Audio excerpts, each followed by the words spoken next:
The weather in Fort Myers, Florida is everything it isn't in the upper Midwest. It's warm, it's muggy, and it's spring training baseball this afternoon. Baseball presented by the Minnesota Lottery. And it's a very windy day here in Fort Myers, Florida. We're glad to bring you spring training baseball between the Toronto Blue Jays and the Minnesota Twins. Dick and Bert with you from Hammond Stadium. Week from today, the Twins will be in Minnesota, adjusting to the weather change and getting ready to start the season. And these final games are pretty important to some key guys. Yeah, they really are. And today's starter, P.J. Walters, this start very important. Now, he's a non-roster player, but he has pitched very well so far here during the spring. This will be his first start, his 7th appearance. But this outing, because of that number 4 and 5 starter in the rotation, still don't know who they are. P.J. Walters is in the running. The cuts are being made. The roster's being finalized. We'll have spring training baseball from Hammond Stadium in Fort Myers. And yes, the wind is blowing, and it's blowing out. We're going to have a lot of runs scored here today.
Baseball on Fox Sports North is brought to you by the Minnesota Lottery. It's time to play.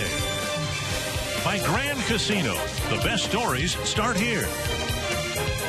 And by Menards. Save big money on all your home improvement needs at Menards. Hey, there's your boat coming in, Dick. Yeah, my ship has come in. Yes, it has. It is a very muggy and windy day here in Fort Myers. The Twins and Blue Jays will face each other. The Twins are putting out a lineup that's pretty representative of what we might see a week from tomorrow when the regular season starts. Justin Morneau is in the lineup playing first base. Joe Mauer's catching. Aaron Hicks is in the starting lineup. And as you look at Hicks in the dugout, Bert, I think maybe the best thing that's happened during the camp this year is Hicks' emergence as a bona fide Major League center fielder. At least he's done everything he could possibly do in March to win the job in April. Yeah, he's trying to make the jump from Double-A to the big leagues. And remember, going into spring training, it was Darren Mastroianni, it was Joe Benson, and Aaron Hicks who was going to come in and kind of take charge. And I think that's what Ron Gardenhire's liked about Aaron Hicks, what he brings to the ballpark every day. A lot of enthusiasm out of this young 23-year-old, a guy that can lead off, switch hitter, and steal some bases, make things happen on the base paths. Hesitate to even say the Blue Jays have a new manager, and John Gibbons, he's a former manager. He's starting phase 2 of his Toronto managerial career. Here's his Menards batting order. Anthony Goes leading off. Jim Negrich batting second, Rajay Davis third, Colby Rasmus, Josh Tolley, Andy LaRoche, Luis Jimenez, Mike Nicaeus, and Mike McCoy rounded out. The Blue Jays did not bring down Jose Bautista, Edwin Encarnacion, Jose Reyes. And, well, at least in the terms of Encarnacion and Bautista, I think they might enjoy hitting with this 40-mile-an-hour wind. Let me ask you, Dick, is, you know, I missed a lot of spring training because of the WBC, but you have been here. Are you happy as a play-by-play announcer what you have been able to see from the Twins so far this spring? Yeah, I think, you know, the question I get asked from fans here or on radio shows when I've done them is, you know, what's the starting pitching like? I think last year we didn't need a reminder, but we were reminded nevertheless that if you don't have good starting pitching, none of the rest of it matters. And I don't know that you can tell, and so I'll turn the question around to you. We talked a little bit about it up in Tampa the other night. You really can't tell what kind of starting pitching you're going to have based on how guys have thrown in March, can you? No, you really can't. I know that Correa pitched yesterday. We televised that game down in Port Charlotte, but you know, he gave up 4 runs in 5 innings. Biggest thing down here is even for P.J. Walters here this afternoon as he starts, get a good workout in. 85 pitches that Correa threw yesterday. Good workout. Twins ended up winning that ball game 6-4, but there's P.J. Walters. You know, that number 4 and 5 spot, not guaranteed who's going to make it yet with Scott Diamond starting the season on a disabled list. So you look at Vance Worley, you look at Kevin Correa, you look at Mike Pelfrey as a 1, 2, 3 guys, but who's going to be number 4 and 5 in that rotation? Twins need a 5th starter April 7th. And then Scott Diamond is scheduled to make a start on April 12th. So they do need a 4th and 5th starter as the season opens up against the Tigers and then into Baltimore. Northland for defense for the Twins. Brandon Boggs out in left. Aaron Hicks in center. Chris Parmalee in right. Kloof at third. Florimon Dozier up the middle. Morneau at first. And Joe Mauer behind the plate with Walters on the mound. You know, and we've talked about this over the years. You know, the 4th and 5th starter, such an important decision to be made because those guys over the course of the season will make as many starts as your number 1 guy. And so Walters getting a chance to start here in place of Samuel DeDuno, who was supposed to start today, but he tweaked a groin during the WBC and was scratched today and is on a day-to-day basis. He may have hurt his chances to maybe leave with the club DeDuno because of the slight groin injury. But what you get out of P.J. Walters is a guy that usually has very good control. He's not overpowering. He's not going to strike out a lot of guys. Twins last year saw him in 12 starts. He won 2. He lost 5. He ended up going on a disabled list around the latter part of June and then put on the DL in July with some soreness in the shoulder. And he's been rehabbing that, but he's had a very good spring. This is his first start of the spring. This is his 6th appearance. And a fastball inside.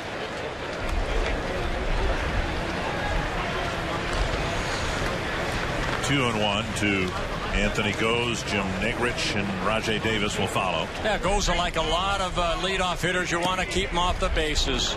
He played in 56 games last year for Toronto Blue Jays, his first stint at the major league level.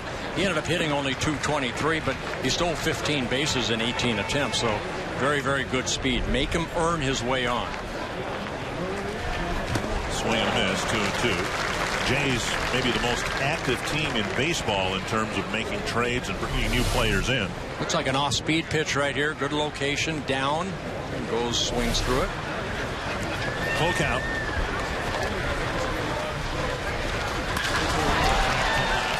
Boggs makes the catch.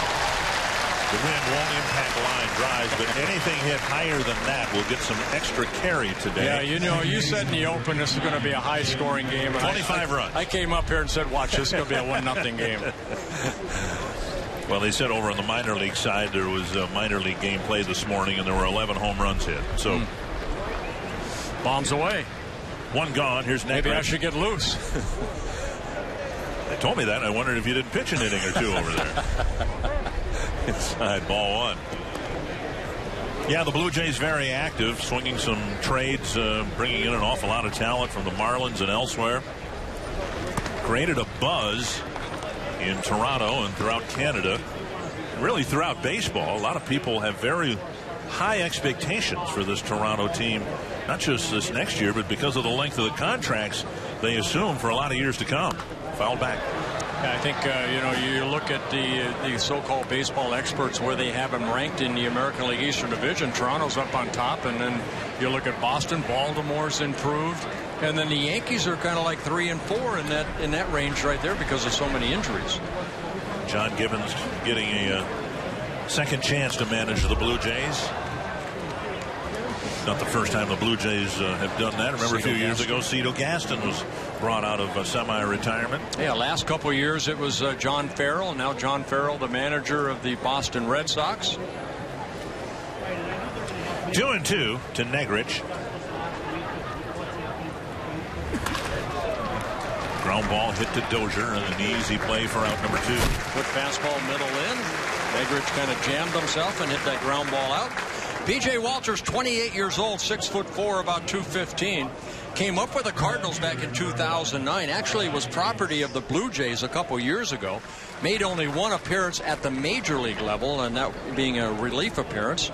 But last year, again, 12 starts for the Twins. 2 wins, 5 losses. An ERA at 5.69. Here's Rajay Davis. First pitch fouled back. Through spring training, it's been evident that the guys competing for the back end of the rotation have actually pitched better than the guys who are pretty much guaranteed jobs. And Walters, true to form, has a 1-2-3 first inning. And a very quick top of the first.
Given a chance to start here for the first time today. Has one of the best first innings a Twin starter has had in spring training. Ron Gardenhire, in all likelihood, will pick up a career win number 1,000 this year. Here's the Menards batting order in a game that does not count on his record. Aaron Hicks, Brian Dozier, Joe Mauer, Justin Morneau, Josh Willingham out of the lineup. Other than that, the rest of the players out there. And the DH spot, too, with Clement in and Ryan Doman out. And they'll all face veteran right-hander, and he's kind of in the same spot for Toronto that P.J. Walters is for the Twins. Yeah, Dave Bush, signed with the Toronto Blue Jays. Not a roster player, but he is looking for a spot in that not only rotation, but maybe in the bullpen. Twins have seen a little bit about Dave Bush. He was with the Blue Jays when he first came up to the big leagues back in 2004. But I think the Twins seen more of Dave Bush when he was with the Milwaukee Brewers. Last year, a little bit with the Rangers. A lot of movement on his pitches. Pretty good curveball when he's on. Hicks moves up the box, takes a strike, 1-1.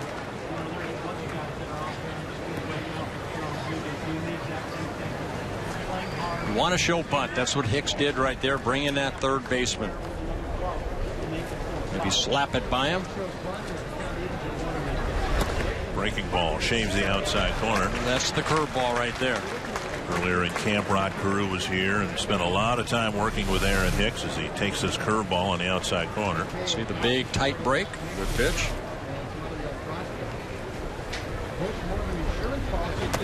Another one low and away, 2-2, but Carew raved about Hicks and how coachable he was, how eager he was to pick the brain of not only Rod Carew, Tony Oliva, anybody who knows anything about hitting. He asks questions. Yes. He realizes he's not a finished product yet. And he drives it to right, a sinking line drive for a base hit.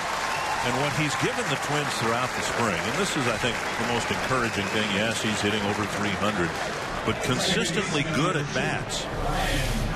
And this one finishes off with a sharp single. Yeah, fastball right there after taking a pretty good breaking ball down.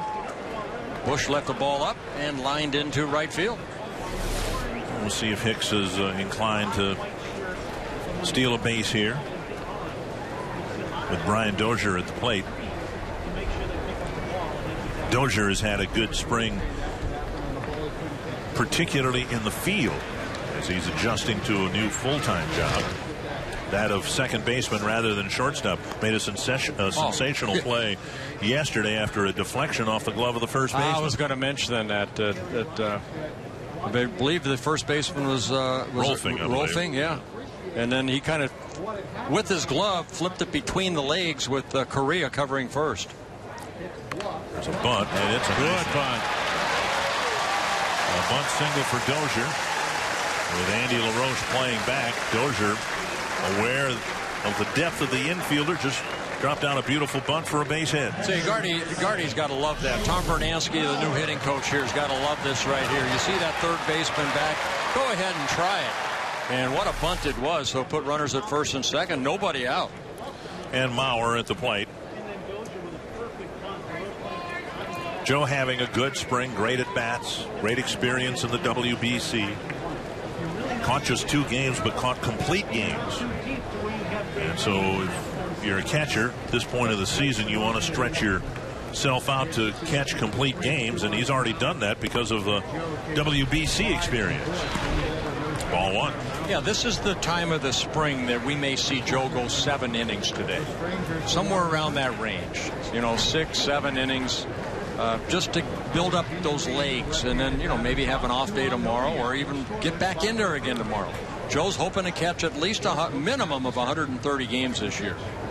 If he can do that, that means he's healthy, and he'll probably hit over 300 again. Might not be the best news for Drew Butera if he does that, who's kind of on the fence right now. If the Twins carry a third catcher, there'd be less need for that if Joe is convinced and the field staff is convinced that they can run Joe out there behind the plate a lot more. Well, the only thing that Drew might have is that because Ryan Domit's such a good bat in the lineup, being a switch hitter with power, that he could DH, so you don't want to mess around with that either.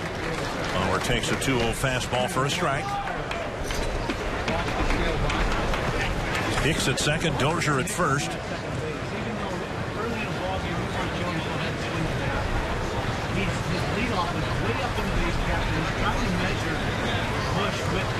With his delivery to home the first couple of pitches, just in case later in the ball game he wants to steal it.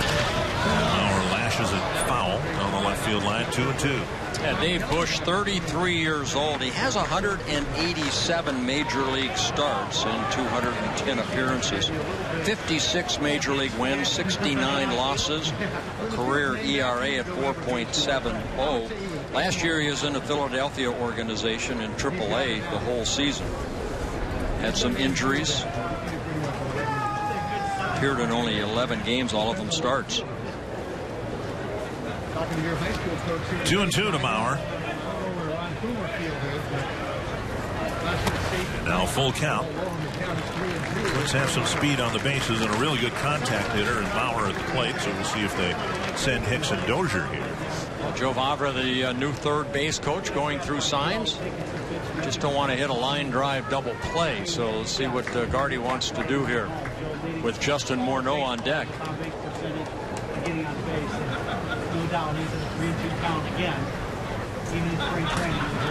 Full count to Mauer. Runner stay put. Mauer lifts it high and deep to right center field, and that might not come back.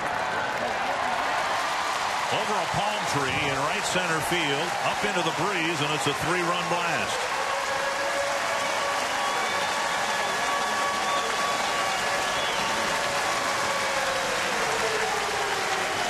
We've seen this from Joe Mauer so many times, taking that pitcher deep into counts, and on a 3-2 pitch, got a fastball, and with the wind blowing out, he hit this ball solid. It may have been gone out anyway without a stiff wind. But the Twins take a 3-0 lead. You hear the contact right there. And that ball went into the palm tree. Morneau checks his swing and takes ball 1. Well, Bush, in his last full major league season, gave up quite a few home runs, and tough assignment for any pitcher today, trying to keep the ball down, getting some ground ball outs. P.J. Walters was able to do that. Bush, his last full season in the big leagues was 2010 with the Brewers. Made 31 starts, gave up 28 home runs and 174. That's not many? That's not nothing. Try 50. Bush actually finished his 2012 season in Korea. Inside. And Morneau takes a 4-pitch walk, and it's a rough start for Dave Bush.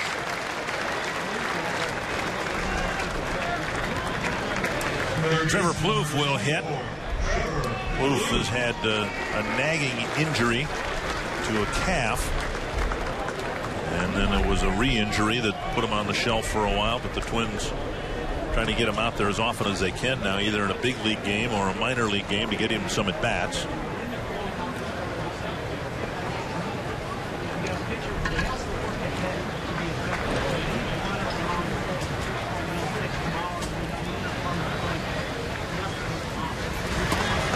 Ball over for a strike. We did the open down on the field. Trevor Plouffe came by and said hello and asked him how he's doing. He said he feels great. So this is the time of the year, about a week left before season opens. You want to be healthy, ready for opening day. Foul back. When we had Tom Bernansky on, I guess it was the other night when we were in Tampa, and I asked specifically about Plouffe, and he said, he's got something that home run hitters have, and you either have it or you don't, the ability to get backspin on the ball. And so when you hit the ball hard, it climbs and elevates rather than sinks. This one hit to left center field, and Erasmus makes the catch, 1 away. Take a look at the Northland Ford defense for Toronto. Ajay Davis in left, Colby Rasmussen center, Anthony Goes in right. LaRoche, McCoy, Negrich, and Jimenez around the infield. Josh Tolley behind the plate. And I was talking with Ron Coomer yesterday in Port Charlotte. Ron knows about as much about hitting as anybody, and he's working some of the radio broadcasts here in spring training. He says, yeah, that's something you can work on in the cage, to get backspin on the ball. So many guys can hit the ball hard, but if you don't get backspin, the ball doesn't get elevated enough to clear a fence. Parmalee flares one foul down the left field line. Yeah, some guys have it, some don't. Right. And Trevor Plouffe, one of those guys, like Bruno said, that he has it.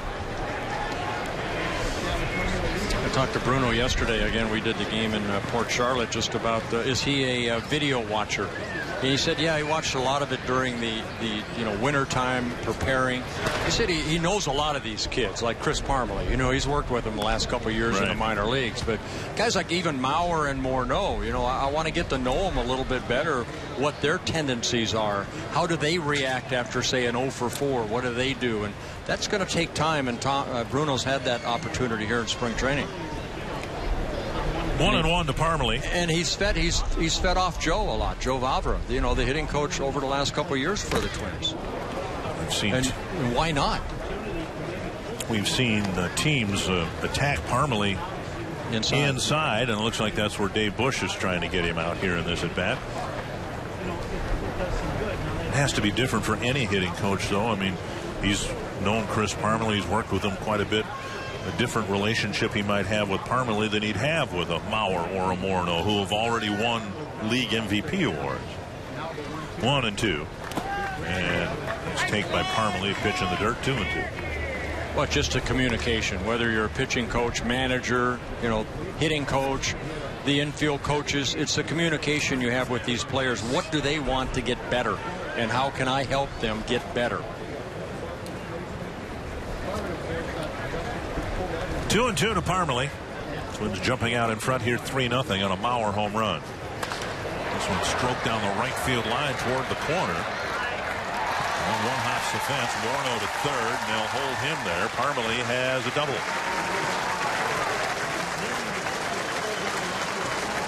So the Twins don't appear to be done here in this first inning. Second and third now, one away. Well, they tried to go back in again, and this time Parmalee opened up. Watch the catcher where he's sitting inside, and the ball left out a little bit over the plate. Dropping the barrel of a bat is Parmalee. One hopping the fence. The Twins have an opportunity here to add a couple more to already a 3-0 lead. Pete Walker, pitching coach, coming to the mound.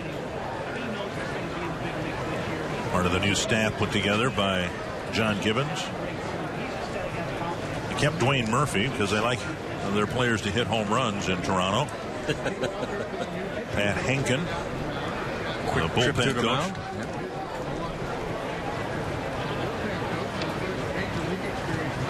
So that'll bring up Jeff Clement, designated hitter, and one of those guys as the Twins have to, have several roster moves to make, several cuts to make before next Sunday. One of those guys that's just kind of hanging on the edge. He's still with the team. He still has a shot.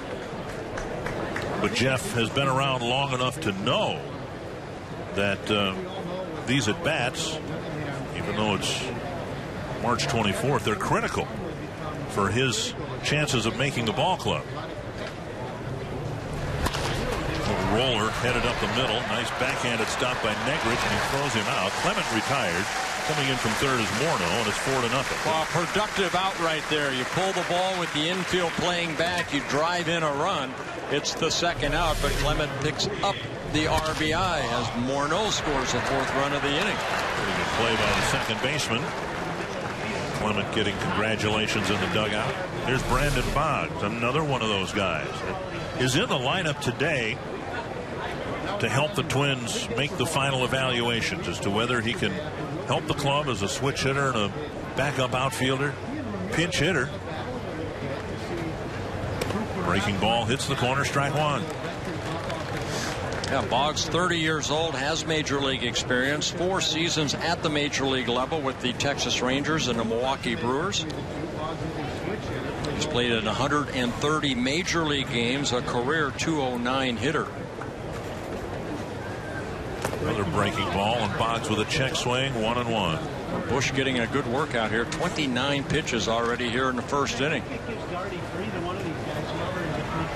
Trying to fill out a staff that will have a couple of new additions, R.A. Dickey and Mark Burley. And Josh Johnson. Josh Johnson. Along with Ricky Romero. Up high, 2-1. That's a pretty good trade, actually, for the Toronto Blue Jays. The Miami Marlins were kind of just, they jumped ship. Got rid of everybody. Pull to the right side. Menez feeds Bush, and that ends the inning. The first 4 batters for the Twins in the first inning score. 3 of them. And Joe Mauer home run. It's 4-0.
Joe Mauer and his 3-run home run. Now P.J. Walters will hope to have a nice tidy second inning. Colby Rasmus leading things off, and he takes outside. Yeah, good first inning. Only 13 pitches needed for P.J. Walters to retire the Jays in order. Now with a 4-0 lead, attack. High fly to center. Hicks backpedals. One down. Everything worked out in that first inning. Hicks with a line drive base hit. Early run support for Walters, who kept the ball on the ground to get a couple of outs. Yeah, goes the first out, then a couple ground ball outs. So that's what you like to see.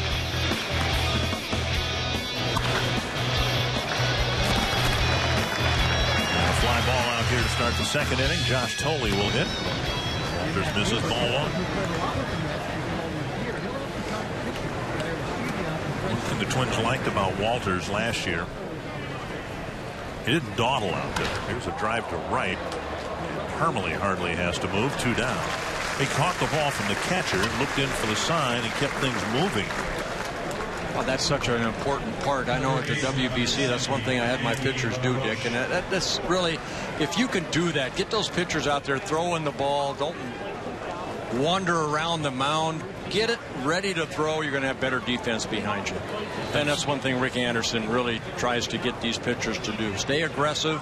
Thinking when you work quick, you're going to be more aggressive on the mound. I think subconsciously it has to have an impact on the guys playing behind you. For sure.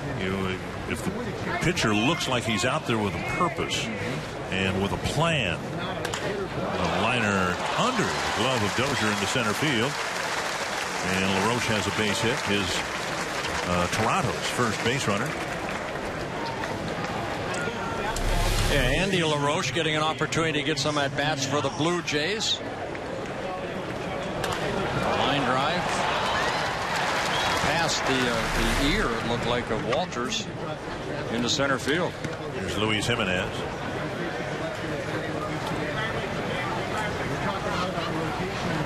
So now from the stretch, Walters will try to get the Twins off the field here quickly in the second. Fastball off the plate, ball one. Yeah, Jimenez, 30 years old, a big man, originally signed by the A's back in 1999. This will be his 15th season of professional baseball.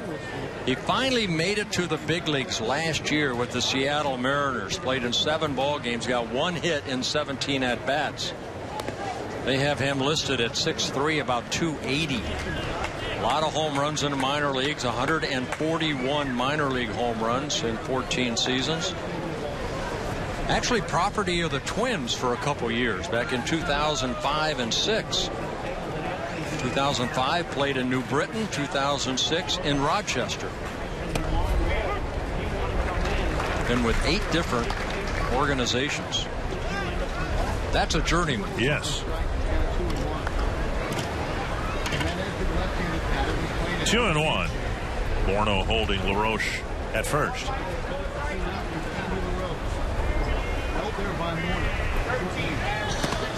Fastball singes the outside corner.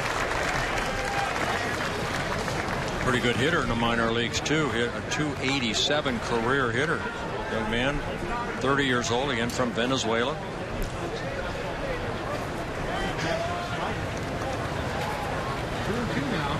Two and two. Driven hard to right center field. And gone. A 2-run home run. Are we in Texas? There's that channel. How about the flagpole bent because the wind is so strong? So a 2-out single backed up by a home run, and it's 4-2. Well, I mentioned 141 home runs in the minor leagues, and he dropped the barrel of a bat here on a pitch down, and it's a line drive home run.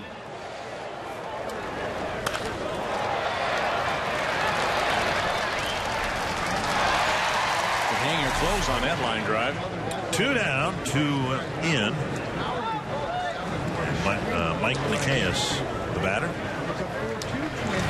Strike one.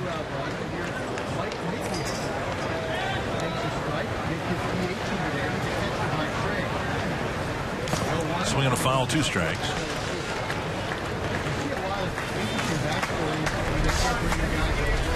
matter, of course. The Twins 13-13 in spring training play. Toronto 11-15.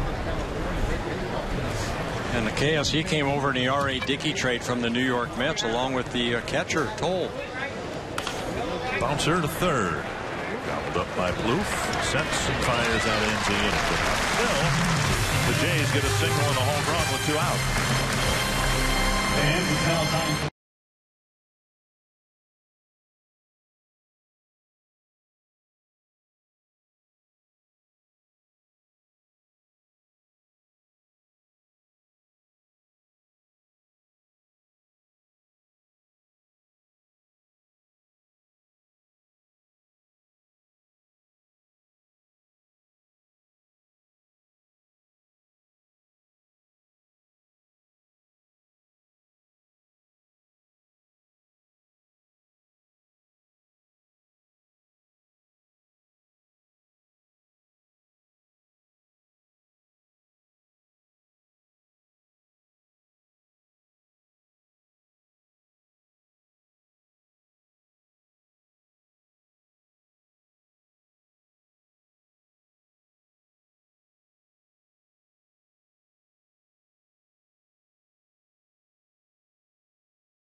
Four-2 Twins have the lead. 8 men batted in the first inning.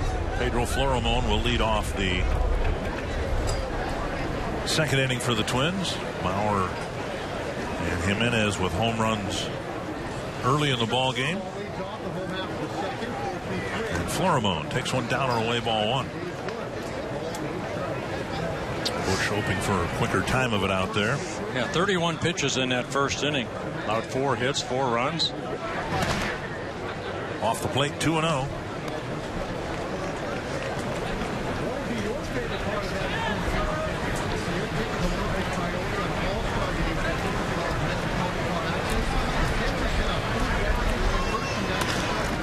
Pulled to the right side. Jimenez stayed with a tough hop over to Bush, 1 away. Now Bush has got 3 straight outs on ground ball. Limited seats remain for the home opener a week from tomorrow. All season long, Twins single game tickets remain available and are very affordable, starting at just $8. Special deals are available for every day of the week. You can check those deals out at twinsbaseball.com or call 1-800-33-TWINS. You ready for the start of the season? Yes, I am. It's a little bit different for you because you had the WBC business and you know, then you've been around now for a week or so since you've been back from that. But this has been a long camp for the players and the coaches. Arriving February 12th, Hicks takes down an in ball 1. Yeah, this time of the year, no matter if you report on the 20th or the 12th like they did this year, February, that last week, it's like, okay, let's go play some games that actually mean something, and these stats will end up on the back of your bubblegum card.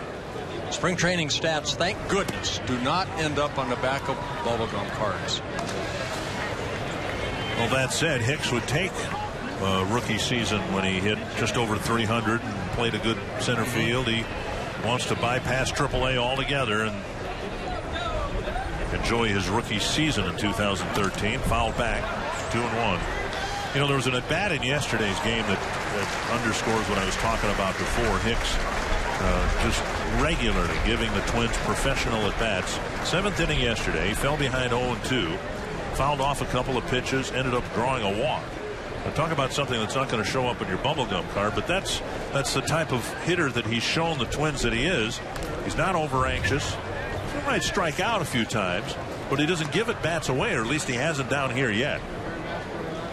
I think I mentioned yesterday on the air, he's kind of a cross between Denard Span, who took a lot of pitches, let that pitcher throw 7, 8, hopefully foul a couple off, 8, 9 at bats. Ben Revere, of course, he was a little more aggressive at the plate, looking for that first fastball that he could line up the middle, where Hicks is kind of in between. This one driven to the gap in right center field, and that's not going to be caught. Let's watch Hicks run for a while. He'll hold up at second with a double. So again, solid contact from the left side for Aaron Hicks. He's stung the ball twice already here today. I think what we have seen from Dave Bush, he doesn't have that out pitch.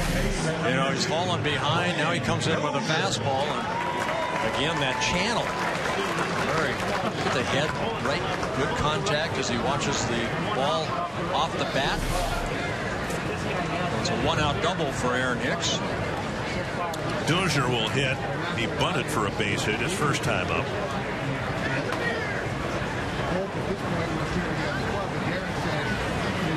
Wins with 5 hits, including Dozier's bunt single. Popped up. Jimenez tracking it, and he got in the vicinity. Yeah, the big man just didn't get back there quick enough. Well, it's understandable. I saw that ball kind of drift back.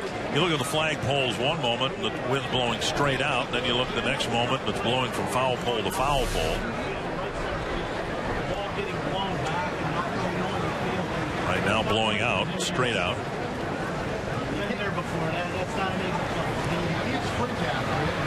Ron Gardenhire yesterday very complimentary of how Dozier and Florimone have stabilized things in the middle of the infield. They have been out there more often than not as they try to get to know each other.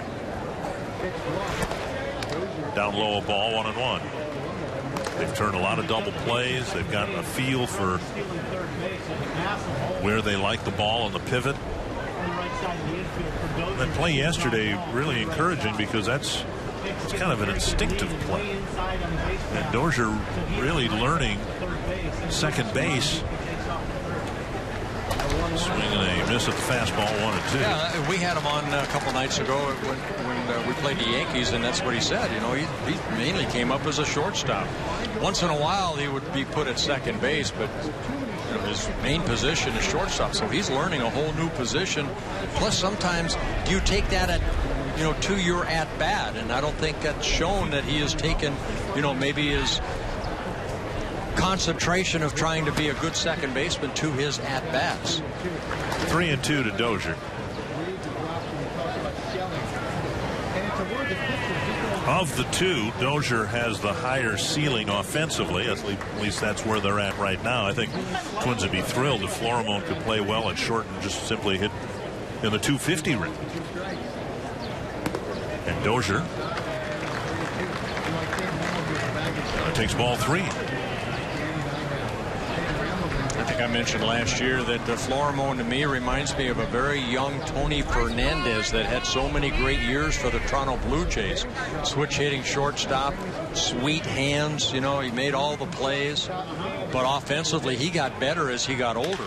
There's a drive to deep left field. That'll be chased by Davis. And that ball will carry out. Dozier with a home run. I think you might be right when you said this is going to be a high-scoring game. I said 14-11 Twins. Well, big 2-run home run by Brian Dozier, and you can kind of see the reaction of the left fielder. Kind of drift under that ball, that being Rajai Davis, and the ball just kept drifting on him. Just a fly ball to left field. Got it airborne. Watch Davis's reaction. He knows he has to go back, and he just watches that ball go over the fence. Here's Mauer, who hit one out with 2 men on in the first inning. He takes an off-speed pitch over for a strike. The Twins with 6 early runs and 4 early extra base hits.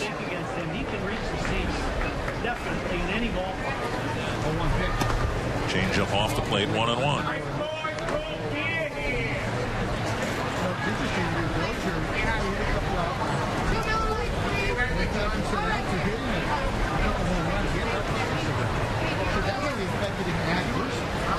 And now 2-1. Bush's best season coming with the Brewers back in 2006 when he won 12 ball games, worked 210 innings, repeated it with another 12-win season in 2007, but it's been a struggle ever since. Slow breaking ball over for a strike. They clocked that at 69 miles per hour.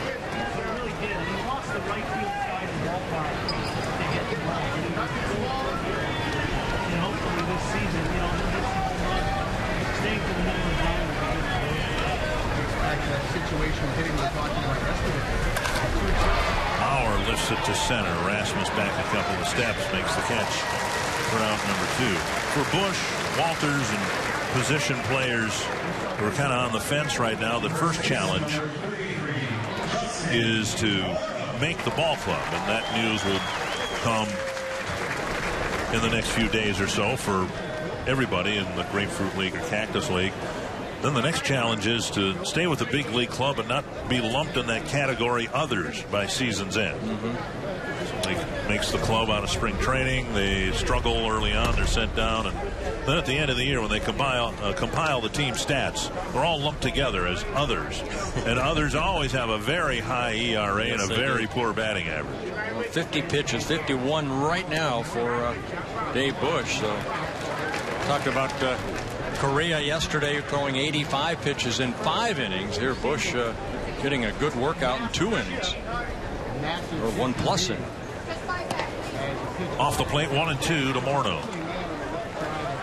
I liked how Ron Gardenhire put it yesterday, asking him about Morneau. It's night and day from where he was a year ago. I think everyone in the organization is.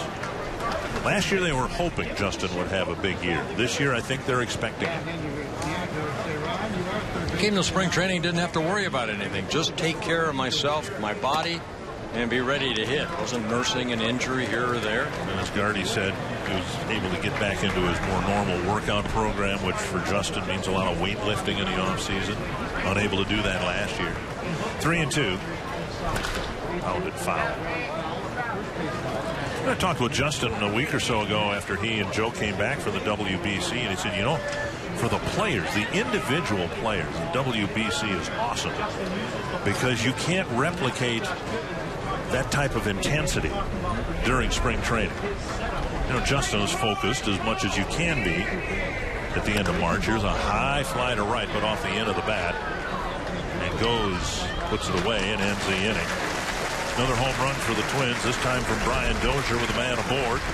And it's a 6-2 Twins lead after 2.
By Brian Dozier, 6-2 the score.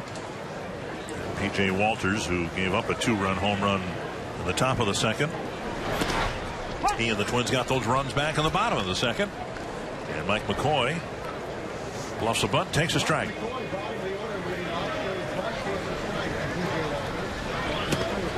fastball for strike 2.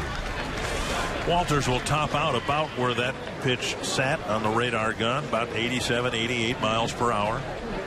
I say he's not a strikeout pitcher, a guy that has to mix in all his pitches, and there's a strikeout as first of the ballgame. See, that's all you have to ask for. This is a breaking ball right here. McCoy, kind of a utility infielder that's looking to make the ball club, swings through a good breaking ball. Tight rotation. We'll bring up Goes.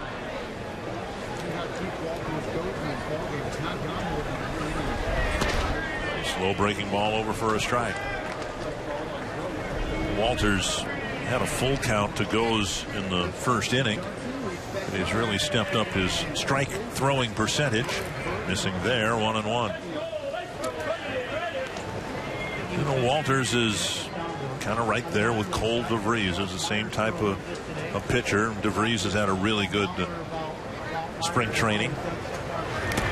Bunted and foul tip, 1-2.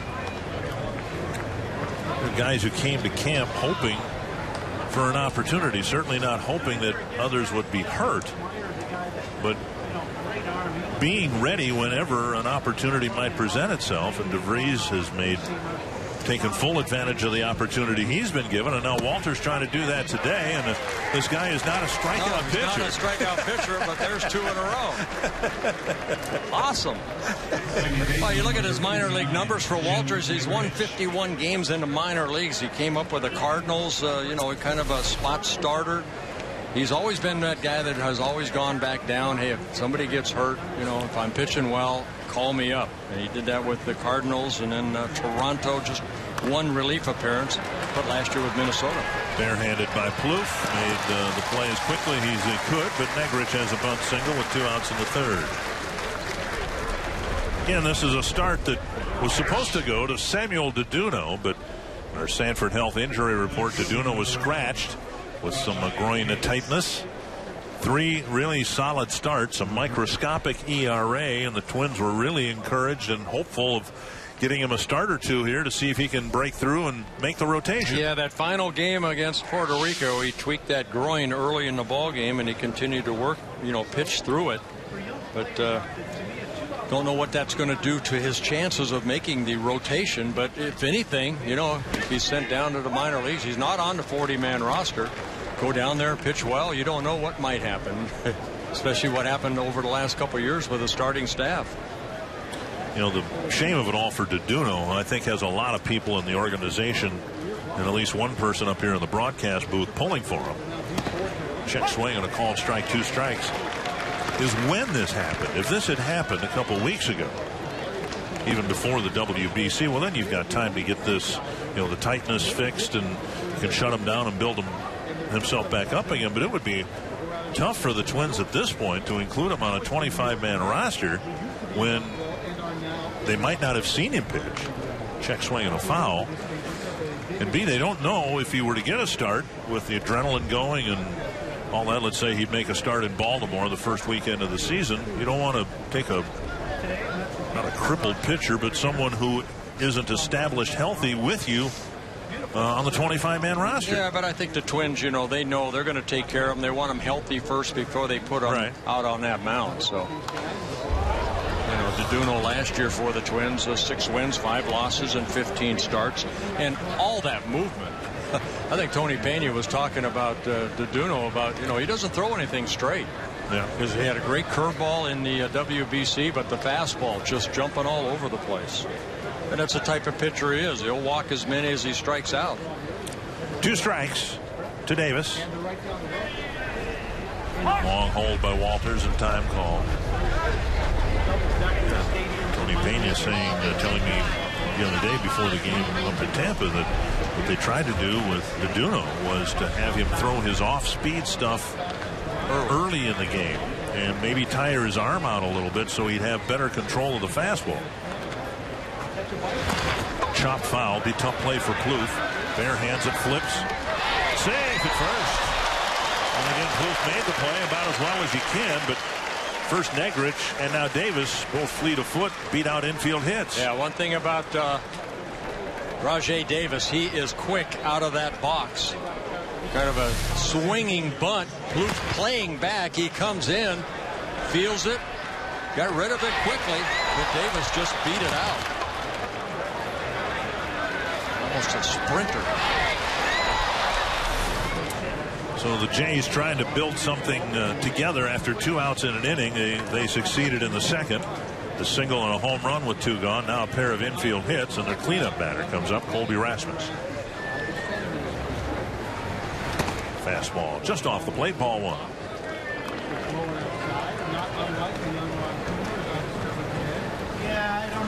These two guys were teammates at one time with the Cardinals, Rasmus and Walters. No perm. Down and in, 2-0.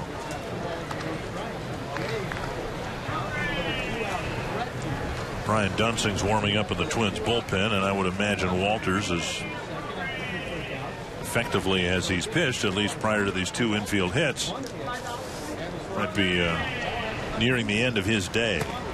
Speed pitch missing, and it's 3-0. Well, it's been a while for him to be on the mound. I thought maybe he pitched in a ball game. His last outing was on the 16th of March, so it's like 8 days between starts for Walters. I thought appearances. I asked him if I asked the Twins if he had pitched in a B game prior to today's start, and they said no. And against the Pirates here on the 16th, he worked 3 shutout innings. And Walters may be running out of gas here. Even when he's missed, his pitches have been right around the plate, and that 3-0 pitch was very high and wide. He had 28 pitches coming into the inning, 17 so far this inning. Now, there are some of the pitchers fighting for the number 4 and 5 spot in that rotation. The other night in Tampa, we got to see Liam Hendricks and Cole DeVries. Both of them pitched great. Liam Hendricks won 4 innings, gave up only 1 hit. Cole DeVries 4 innings of no-hit ball to beat the Yankees. And then P.J. Walters here this afternoon. And to Duno, we just told you that he may not have that opportunity to try to make the ball club.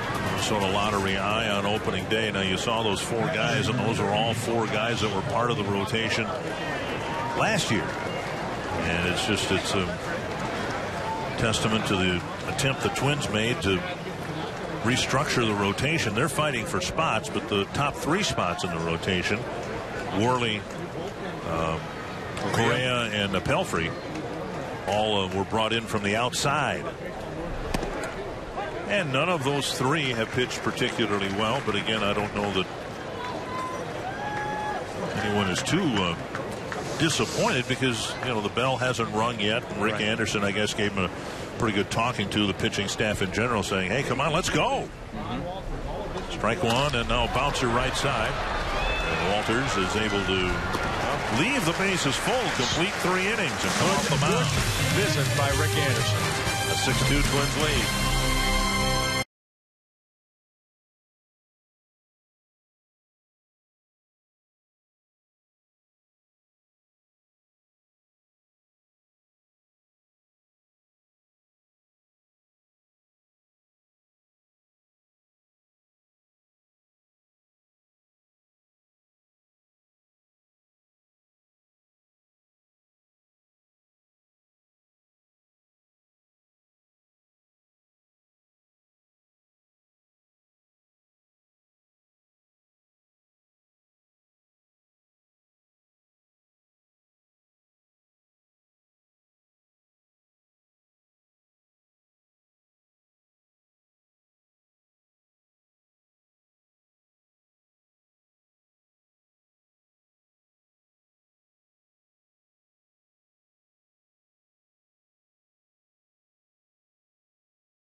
Timmons Stadium, Fort Myers, Florida.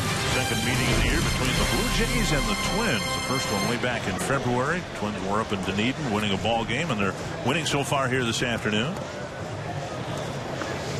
When you join the Twins season ticket family this year, you'll be hitting the sweet spot. Purchase any of the Twins season ticket packages and receive 10% off all food, beverage, and merchandise bought at Target Field. Call 833-TWINS or visit twinsbaseball.com to check out the options. Learn about the cool benefits that come along with Twins season tickets. Well, Dave Bush's afternoon is done after working 2 innings, allowing a couple home runs. One off the bat of Joe Mauer, a 3-run home run, and Brian Dozier's 2-run home run. Jeremy Jeffress coming into the ball game. He's new to the organization. The Toronto Blue Jays coming over from the Kansas City Royals in a trade over the winter.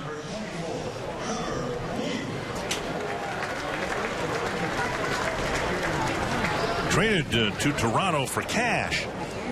Norm Cash? Dave Cash? Neither. Just Cash. Cold, hard Cash. Hard Cash. Trevor Plouffe will lead things off. Hit a fly ball to center his first time up.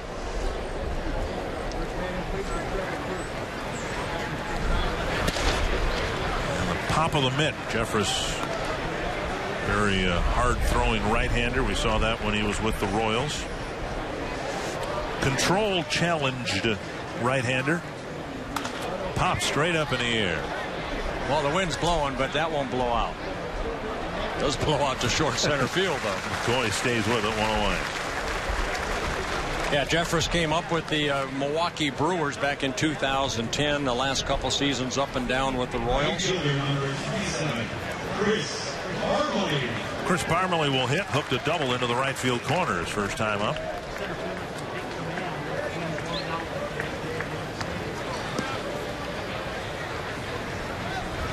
Brewers actually drafted Jeffress, their #1 pick back in 2006. Out of Virginia. Breaking ball misses, ball 1.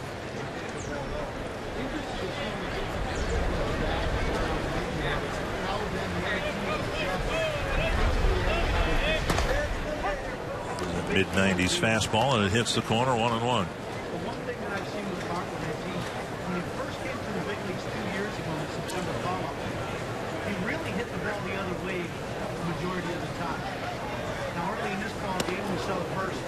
Fastball inside, missing.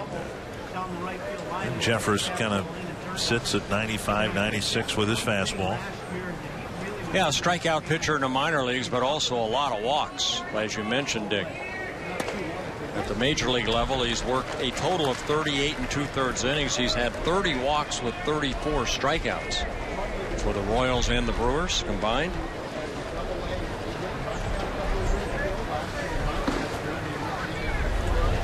Two and two. Ooh. Soft liner into the Twins dugout. That pitch kind of ate up Parmalee. Got on him in a hurry. Fastball middle in.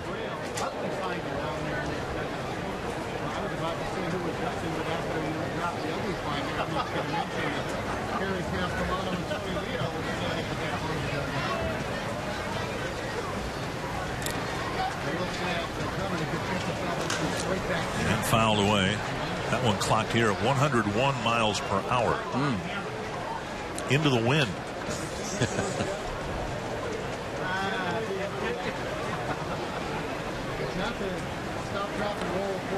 So when you can throw that hard, somebody will always be interested in your services. Slow breaking ball, and Parmalee fights it off. Yeah, pretty good curveball there. Good bite on it. Parmalee just got a piece of it to keep the at-bat alive.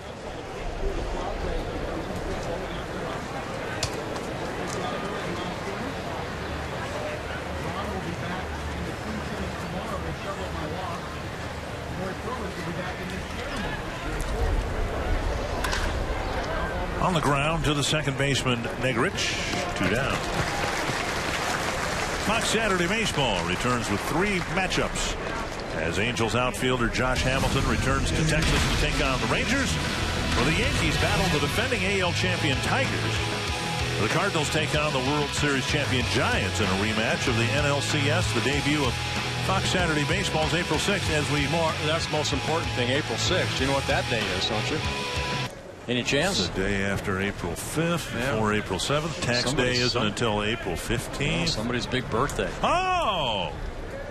How could I have forgotten? I'll remind you. Don't worry. I haven't. So your birthday's on a Saturday. We'll be in Baltimore. So you're buying everybody's dinner at Sabatino's. Is that right? That sounds good to me. I thought if it's your birthday, you're not supposed to. No. See, I had my birthday down here, and I was going to take you out to dinner, but you weren't around. I wasn't here. Yeah, I knew you were going to. Why do you think I went to Taiwan? 2 strikes. Clement, the batter, drove in a run with a ground ball his first time up.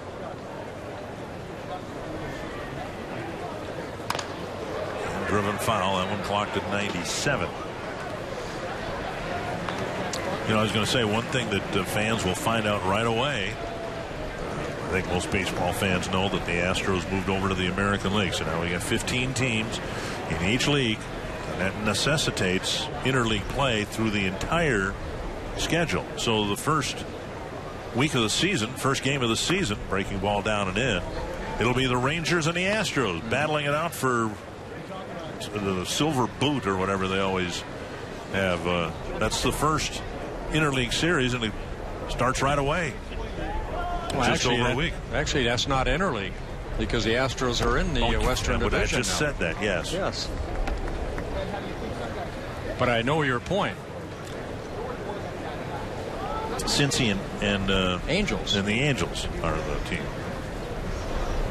So the very point I was trying to make, I stumbled over. You did a good job. Clement with a bouncer to second. That's why we're here, spring training. That's right. 1, 2, 3, 5. We will not make a mistake during the season. Yeah, right. Speak for yourself.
P.J. Walters out there for the 4th inning. Survived a bit of a rumble with 2 outs in the 3rd. Now the 4th. Andy LaRoche will lead things off. Big swing and a foul at the plate. 1 strike. Andy LaRoche, the son of Dave LaRoche, who once wore a Twins uniform, a teammate of mine back in the 75-76 era.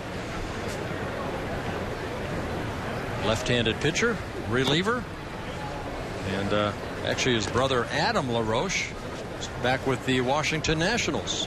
Pretty good baseball family. Yeah. Andy LaRoche came up with the Dodgers back in 2007. 2-1. He's had a tough time at the major league level hitting. A .226 career hitter, 22 home runs in his career. He's played for the Dodgers, the Pirates, and the Oakland A's. Lifted foul to the grassy knoll. I'm looking forward to the new additions here that will happen over the next year plus. They have a boardwalk area beyond the outfield fence. We just came from Port Charlotte. They have the boardwalk, which is kind of cool. You can walk all the way around the stadium. They're going to have some of the grass areas out there, supposedly. This one down the line and foul by about 5 feet. Yeah, they'll start the renovations, I think, as soon as the Twins leave camp here. It'll be a work in progress during the Fort Myers Miracle season. Doug Mankiewicz is going to be the manager here in Fort Myers, and Jake Bauer moving from here to the Twins' new Midwest League affiliate in Cedar Rapids Colonels. 2-2. Breaking ball, beaten foul. The rest of the minor league stops for the Twins remain the same. New Britain and Rochester. And the hope is that there'll be less transactions between the major league team and the AAA team than there have been the last couple of years. Just missing the inside corner. Walters got that one up to 92 miles per hour, and he just missed clipping the corner. Well, one thing transactions does, it not only to AAA, it filters down to AA, single A. Everybody gets moved here or there. And it's called opportunity.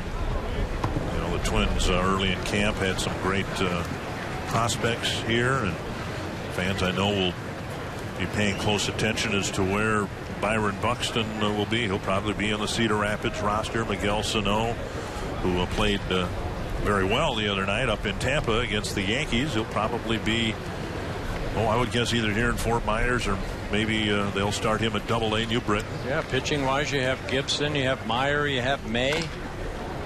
Or foul. Oswaldo Arcia figures to be on the AAA roster after starring for AA last year. Eddie Rosario. 9 pitch at bats so far here for Walters against Andy LaRoche. 56 total pitches for Walters. Trying to get the first out here in the top of the 4th inning. And off the plate, a leadoff walk. And we'll see if that's the end of the day for Walters. They wanted him to get into the 4th inning, and the first batter he walks to start the 4th inning, and now Ron Gardenhire is going to go out and bring in Brian Dunston. So all things considered, Walters did okay here, I think, today. Issued 2 walks with the last 3 batters that he faced, but got out of a jam in the 3rd. Now Dunston will relieve him in the 4th. He had a couple strikeouts, too. It's the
in the 3rd inning, bases loaded. Rick Anderson came out and said his magic words and able to get out of that inning.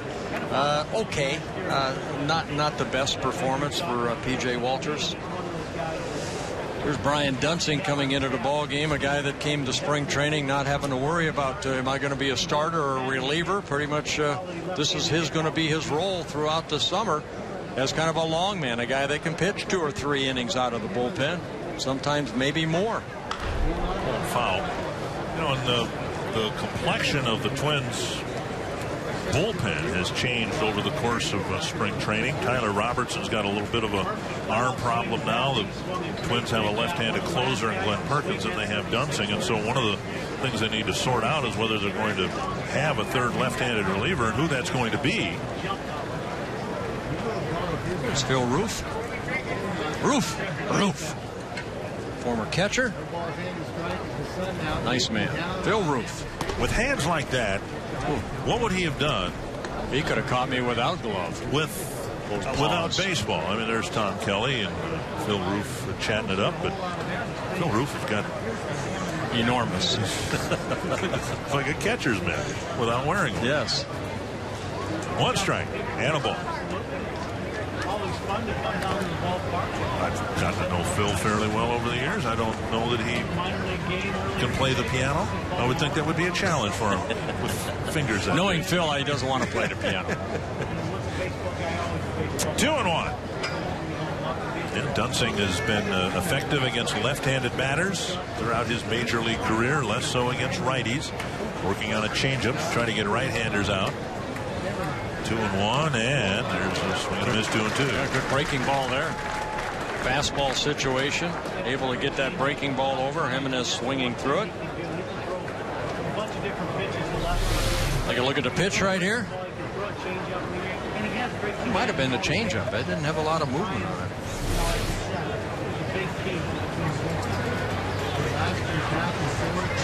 Brian Dunsing, 2013 will be his 5th season with the Twins.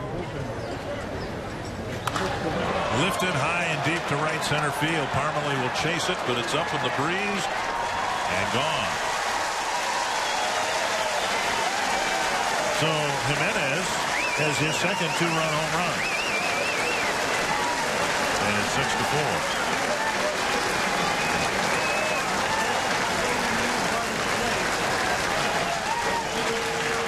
Big, strong man right there. Twice he's been able to get that ball airborne.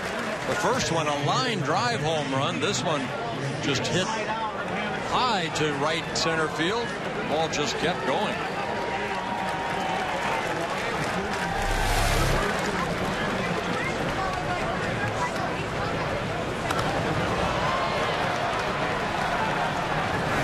So 6-4. Fly ball short left center field. Carries all the way up to medium deep center field. Hicks with the catch on the way. Shortstop number 18, And Mike McCoy. Yep. Tim Wood is a candidate for the bullpen. He's a right-hander. He's got a strained rotator cuff after pitching yesterday, so he may have fallen out of the picture.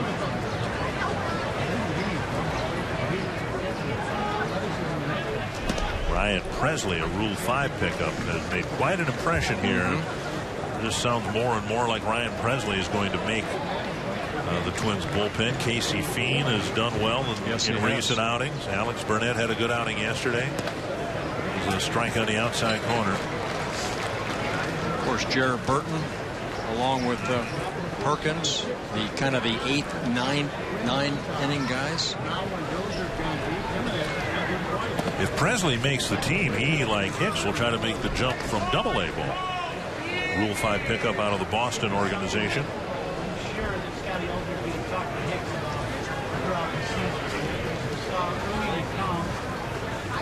A miss and a strikeout for out number 2. McCoy has gone down on strikes twice. And that'll bring up Anthony Goes. Well, good arm angle right here by Dunsing, straight over the top, ball down. McCoy swings through it. Goes with a fly to left and a strikeout. Whoever makes the Twins bullpen this year, and we know Dunsing will be a part of it. The key will be with Goes not offering at it, ball 1.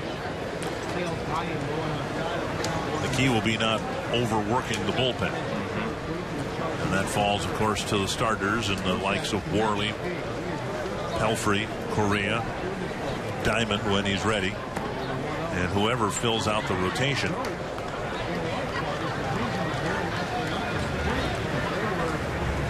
It's a consideration too. That's why Diamond swing and a miss, 2-1, isn't in the rotation right away because he's not stretched out far enough, and Diamond at best would give the Twins 4 or 5 innings at best. So you don't want to start your season that way with the bullpen overworked right away.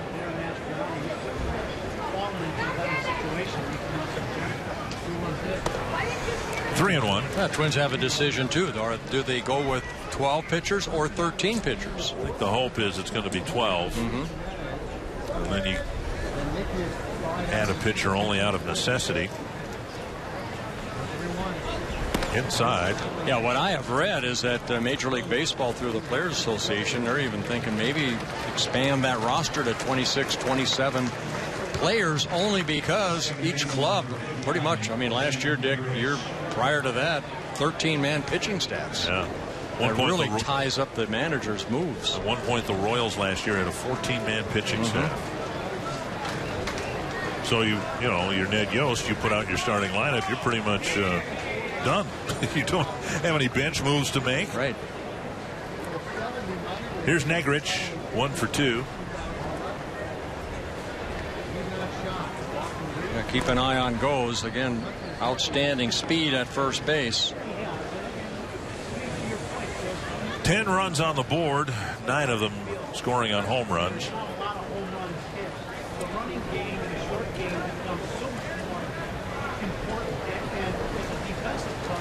That means you really have to do a good job pulling runners and not giving free passes and free bases just because you didn't put the runners.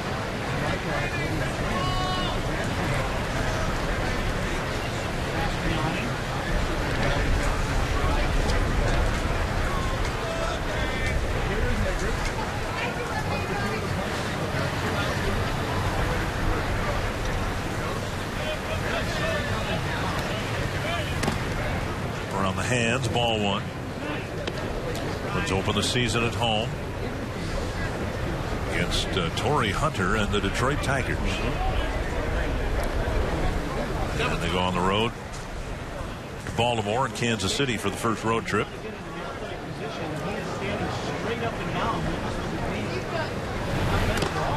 Very high, and Dunsink struggling with his control now.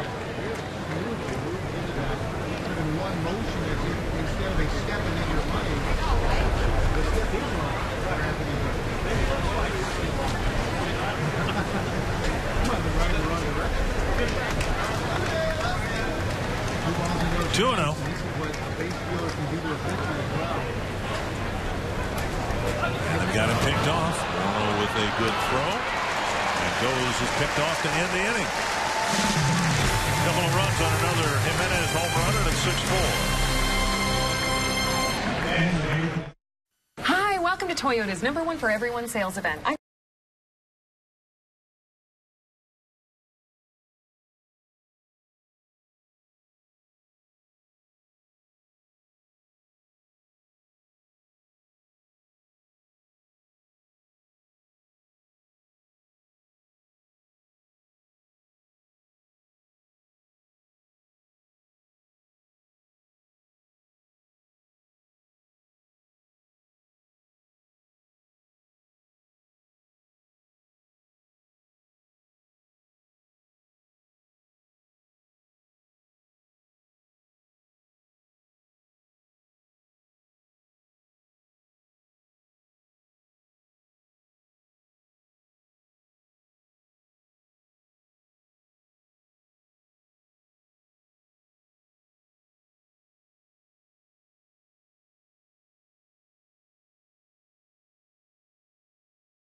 6-4 as the boys prepare for the upcoming season. How is a good time? Now's a good time for you to prepare for a group outing at Target Field in 2013. Organize your business, church, school, or maybe just a couple dozen of your close pals and make a game of it. Call 800-33-TWINS or visit twinsbaseball.com to check out the options and learn about the cool benefits that group organizers will receive in 2013.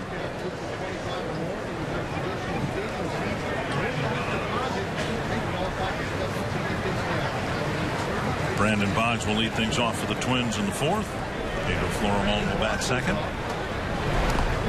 And Jeffress maybe missing ball one.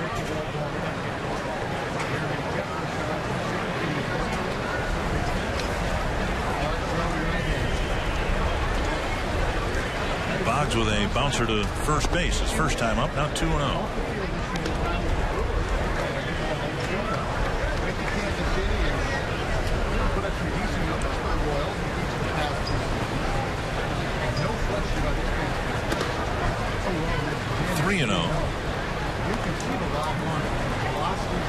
Twins getting 4 runs in the first. The big at bat coming from Joe Mauer, a 3-run home run, adding a couple in the second on a Brian Dozier home run, and a 4-pitch walk puts Boggs aboard.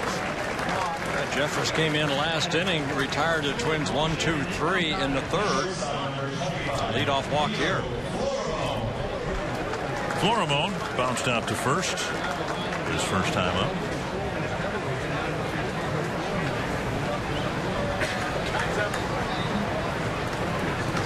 Tries to do here. He got Boggs on first base, Florimon in the plate. Florimon to the Twins out of the Oriole organization.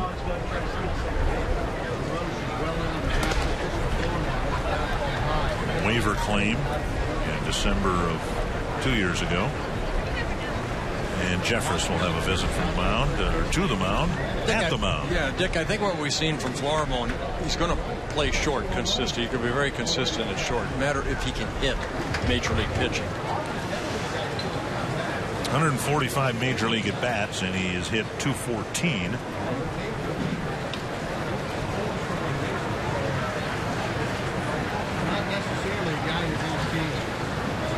Boggs at first.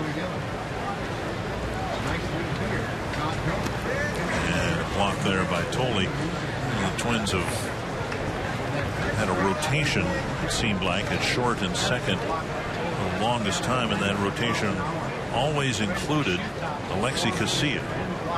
He was going to be the starting second baseman. Next year he was going to be the starting shortstop. He had so many chances to win a starting spot and secure one of those positions for the Twins, and he never really grabbed it. Now Casilla with the Orioles. Florimon fouls it over the roof of the Twins dugout. Well, you know what, Dick? There are players like Casilla that maybe, you know, you play him for a week and then you have to sit him down 3 or 4 days. He's just not that everyday type of player. And I think we saw him in a Twins uniform be that type of player. He'll be a utility infielder for the Orioles, backing up, among others, Josh. A strike on the outside corner. J.J. Hardy. 2-2. I remember growing up in Southern California, I believe the Angels had a utility player, Chico Ruiz, I believe. And somebody got hurt and he had to play like 2 weeks in a row, and his average just tumbled, and he finally said, you know what, I'm not that type of player. You know, bench me or trade me. And they made a cushion, like a cushion night, it has a name on it and everything, that he wanted to, you know, he didn't want to play every day. Bench me or trade me. My goodness. You're overexposing me. Well, the hope is that Florimon will be able to hit in the 250 range and play solid and at times spectacular defense. And then the hope is Dozier will be more of an offensive player of the two, but that they can just kind of forget about those spots for a few years. The Twins haven't had the same guys out there really going back to Guzman and Rivas. That's 10 years ago. Orlando Cabrera, Orlando Hudson. Check swing by Florimon. He did not go.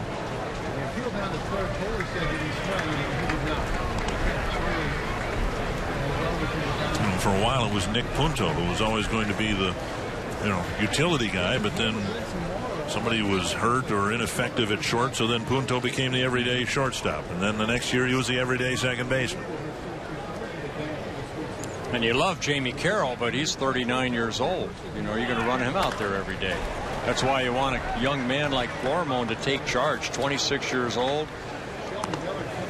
Guy who's really opened up some eyes here in camp, or at least made a very good impression, is Eduardo Escobar. Who's kind of a younger version of Jamie Carroll. He can play second, short, and third. The Twins have been very impressed with him and his defensive prowess. Full count. Florimon having a long at bat here with Jeffress. Boggs goes again, and it's another walk. So here we're seeing exactly why Jeffress has bounced around a little bit. And Walker's going to come out and have a visit with Jared Jeffress. Aaron Hicks coming up. What a day so far. He started the ball game bottom of the first inning with a base hit. Later scored on a Joe Mauer home run. And then in the second inning, a double. And then he scored on Brian Dozier's 2-run home run. So that's what you want your leadoff hitter to do. Get on base. And let somebody drive you in. And in the case of Hicks, what the Twins have been pleased with is finishing kick, if you will. Once he emerged as the likely center fielder for the Twins, he's continued to play well rather than feeling the pressure maybe of getting to the end of the camp and making the decision tougher. But he's made the decision, I think, very easy for Terry Ryan to bring this young man north. Nothing is official, but I think at this point it would be a huge surprise. I know you've had a chance to talk to Aaron Hicks. I have too, and just a nice, polite young man that wants to get better every time out. He realizes the ability that he has. He's a great athlete, scratch-type golfer. He can almost do anything, but he wants to be a Major League Baseball player for a long time. Checks his swing and takes ball 2. One of the things Tom Bernanski's worked with him on, as patient as they want him to be, he's got some power. And now he's got a hitter's count here with 2 men on base. And if Jeffress just tries to guide one over the plate, Hicks has the strength to put a charge into the ball. Let's see if they let him swing away, but Jeffress has been all over the place. Do they make him throw a strike? And he does, but not this, I'm sure, pitch that Hicks was looking for. 2-1. Yeah, he's been erratic with his fastball. He's been erratic with the break pitches. He's been erratic with his release pitches. And you've been getting a lot of long, slow in-between pitches and just trying to figure it out. 15 pitches, no outs recorded. He's on his first and second. He looks back on. There'll be comparisons made, of course, because Hicks is replacing, if he does win the job, replacing 2 popular center fielders, Revere and Span. But potentially Hicks can bring so much more to the table than either Denard or Ben, because he can drive the ball and hit for some pop. Takes a strike on the outside corner, 2-2.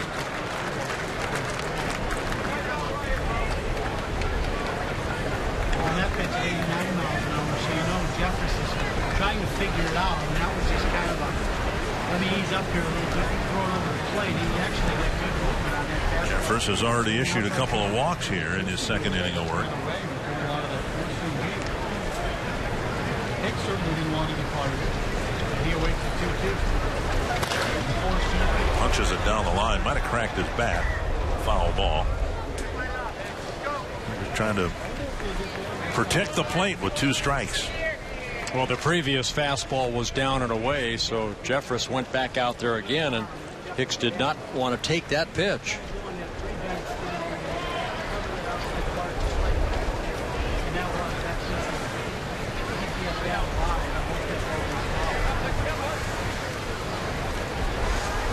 Hicks only 23 years old. Twins #1 pick back in 2008.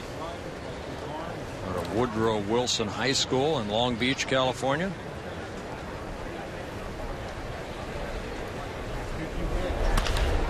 And another one fought off.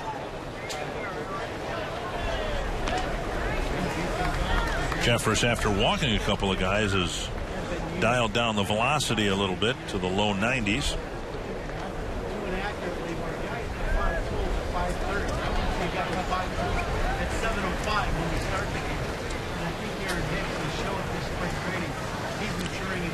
Mostly cloudy skies. Every once in a while some sun breaking through. Another 2-2 pitch. And a base hit to left field. Boggs got a good read. He'll come around third and score. Davis airmails the cutoff man, and Hicks has a 3-hit day. And the Twins have a 7-4 lead. Well, I go back to a couple pitches that were outer half of the plate that he just fouled off to keep the bat going. And finally got a pitch again outer half of the plate. This time softly hitting it in front of Davis in left field. Like you mentioned, Boggs at second base. Good read. He's able to score. Twins take a 7-4 lead. It's an RBI single by Aaron Hicks. And now Dozier, who has delivered a bunt single and a 2-run home run.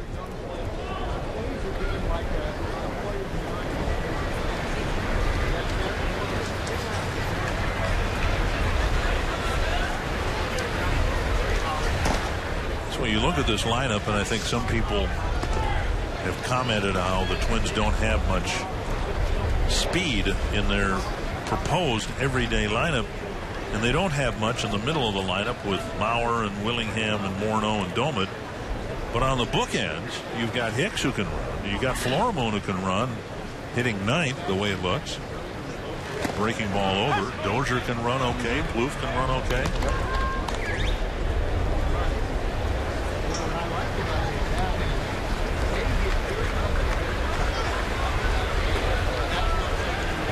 One and one.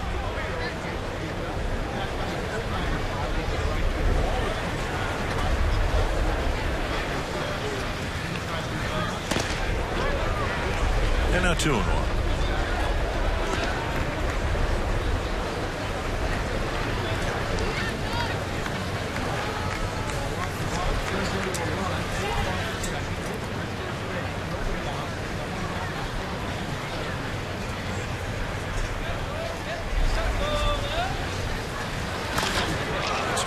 Center field. Rasmus chasing it out of his glove. Everybody will be safe, and they'll move up a base. Rasmus got there. It looked like it hit right in the heel of his glove. Yeah, he dove for the ball, and the ball never really got into the meaty part of the glove, right off the heel, and then caromed away. Well, Mauer, who's already driven in 3 with a home run, will come up with the bases loaded. Yeah, ball kind of kept slicing away from Rasmus. See the inside out swing.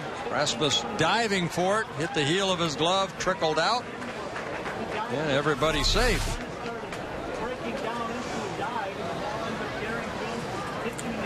Mauer started the offensive spurt that will probably carry on through the game. A 3-run home run out over the palm tree out by the flagpoles in right center field his first time up. Now they're loaded up, still nobody out, and a run in. Breaking ball in the dirt, and Tolley digs it out. Well, Aaron Hicks 3 for 3 in a ball game. Brian Dozier 3 for 3. Pretty good 1-2 combination here this afternoon.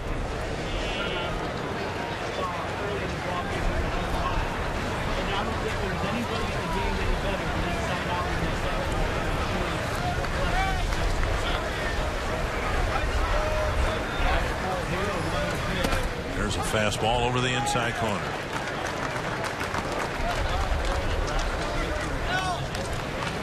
Jeffress, who last inning was clocked at 101 miles per hour, just threw that one at 91.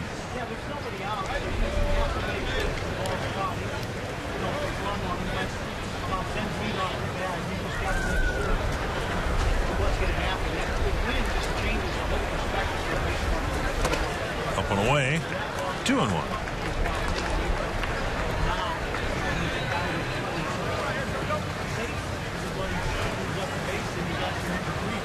Fourth inning, Mauer's third at bat.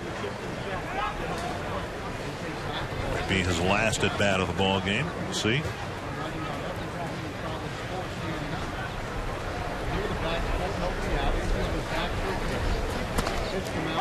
There's a fastball and a called strike 2-2.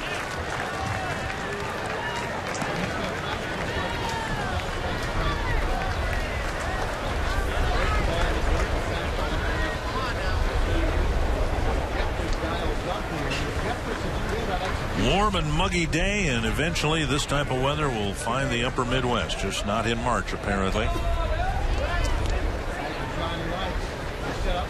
2-2.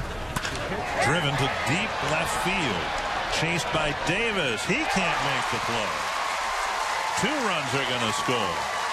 3 runs are going to score. And Mauer has 6 runs batted in the first 4 innings. A big 3-run double for Joe Mauer, taking that fastball the other way. Davis and his speed could not catch up to it.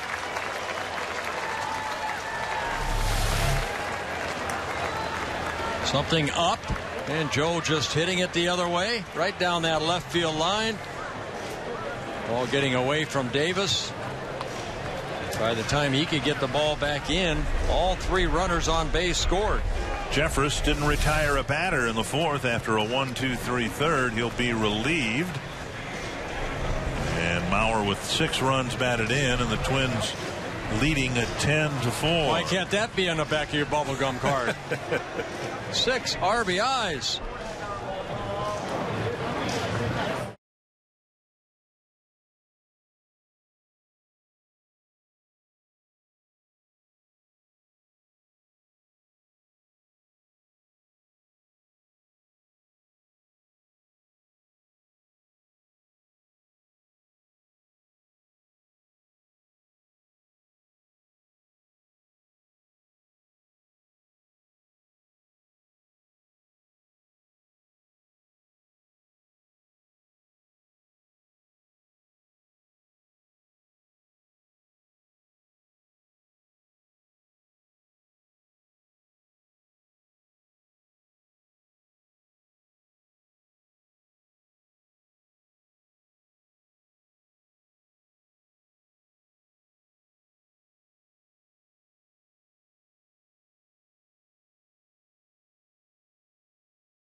Short when I said 14-11. It's already 10-4. It's not over and out. Joe Mauer has 6 runs batted in, a 3-run home run, a 3-run double. And now Guillermo Moscoso will pitch next for Toronto. And he'll face Justin Morneau.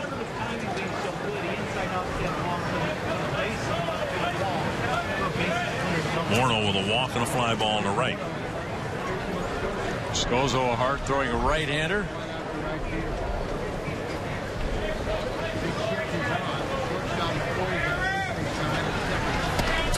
Down and in, ball 1.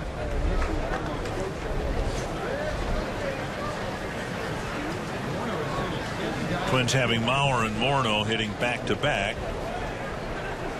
But Josh Willingham figures to settle in the cleanup spot between Mauer and Morneau, a right-handed batter. 2-0. Jeffress goes 1 inning plus, and everything went well in the 3rd, and not so well in the 4th. Walks as much as anything else did him in. He walked the first 2 batters of the 4th. Slow breaking ball at the belt and a strike, 2-1. And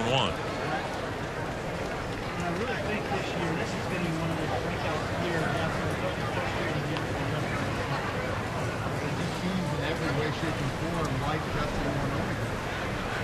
Not having to deal with constant questions about this, that, or the other thing, going out and playing.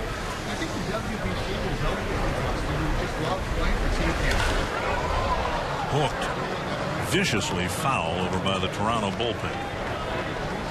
2-2. Squad car I got out there. And the reason I think the WBC is so beneficial for Justin is he was out there not getting. Well, the breaking ball right there. Good swing by Justin. Staying with it, but hooking it foul.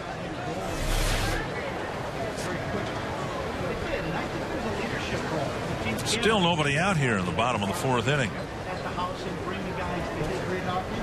Street hockey, and I think that's the one thing that really looks for. Towering foul fly. That'll end up about where the line drive landed. Over by the Toronto bullpen.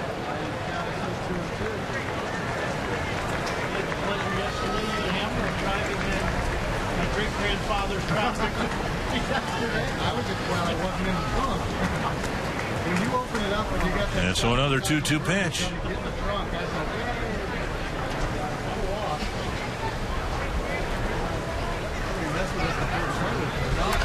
Check swing foul over the roof. Twins dugout. Twins with 9 hits. They've only been retired in 9 at bats. So in addition to the walks, and there have been 3 of those, the Twins are 9 for 18.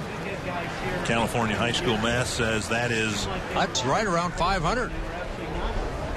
2-2.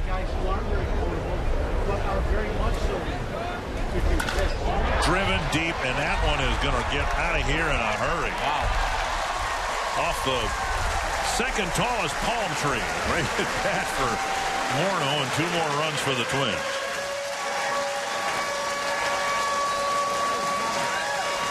That was a no-doubter right there. Just a matter if that palm tree falls or not. That ball hit hard. Timber! Listen to this terrible sound. Ouch. Boy, line drive home run.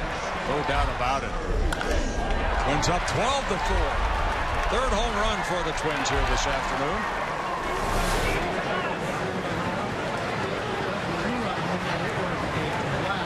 $12-4. It might be 14-11 before the 5th inning.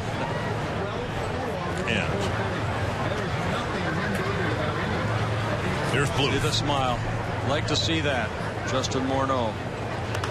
All back. Just beneath us. There's a lot of things beneath us.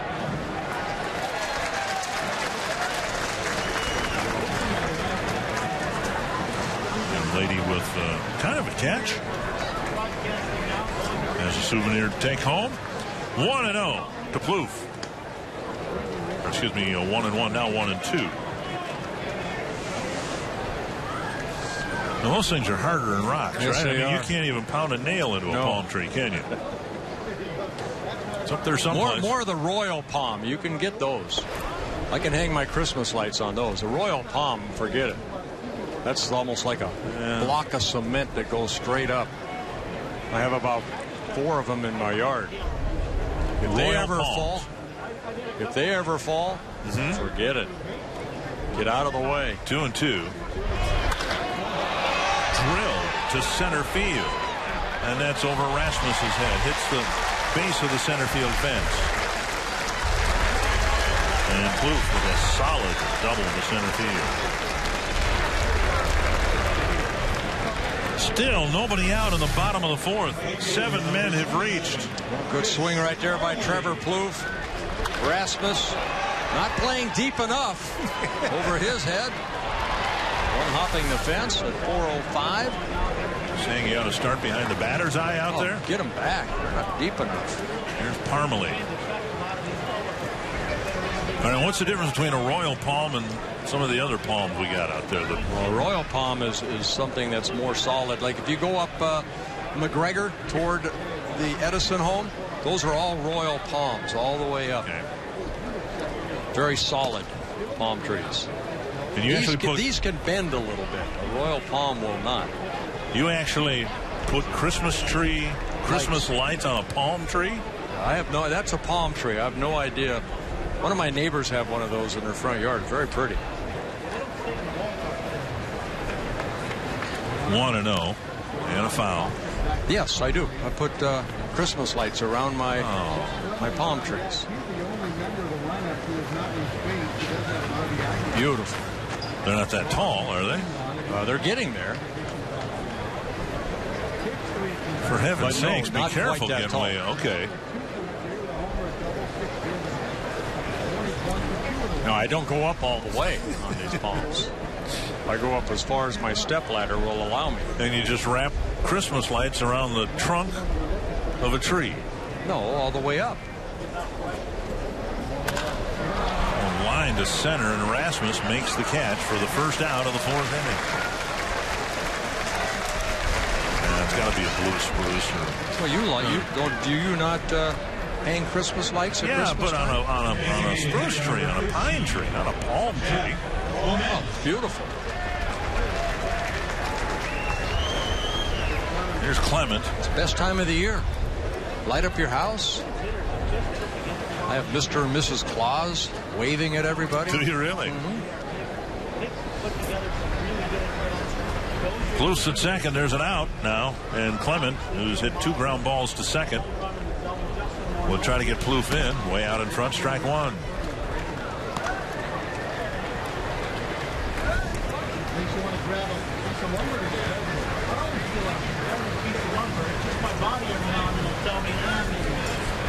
Clement, if he were to make the team, would also, in all likelihood, serve as the emergency catcher. That one gets away from the Toronto catcher, Tolley, and that'll allow Plouffe to advance to third.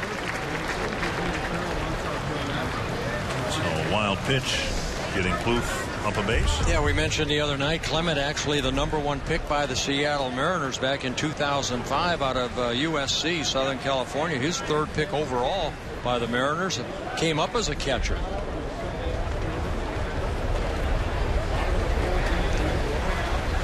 Infield playing back. Twins already up by 8. And the Blue Jays are just simply going to hope to get it out here and get off the field as soon as they can.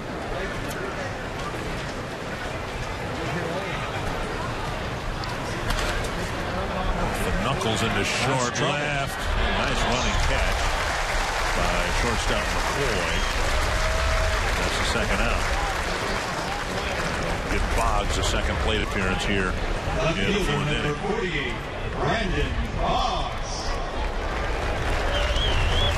And McCoy went a long way for that ball. Nice running catch.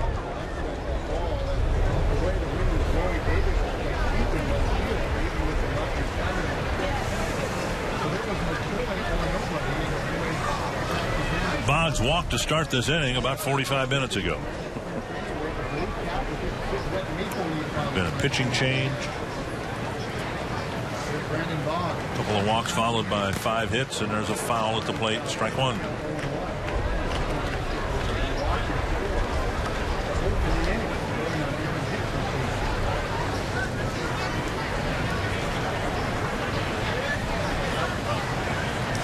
First spring training with the Twins, what number were you issued? I don't recall. 1970. I was a non-roster player. It had to be in the 60s. It's probably somewhere like that. Tolley does a nice job blocking that pitch. You see Moscoso trying to make the team, and he's been given uniform number 80. Aaron Hicks, provided he makes the club, of course, probably will not be wearing number 63 on opening day. Runs from scoring. 12 runs today. Matthews 12 scored against Philadelphia here back on February 27th. High water mark from the 1-1 to Boggs. 2-1. Blue Jays feel like they shored up the pitching staff with the optimism additions of Burley and Johnson.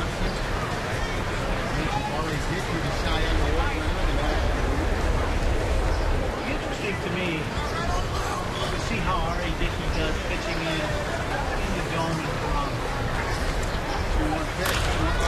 Pass to center. Boggs drives in a run. Kluge coming in from third. So good inning for Boggs. A walk and a run scored. Now an RBI single, and the inning continues. Yeah, good inning for the Twins. 7 runs here in the bottom of the 4th inning to take a 13-4 lead. Boggs fighting off a pitch. Hitting it softly into left center.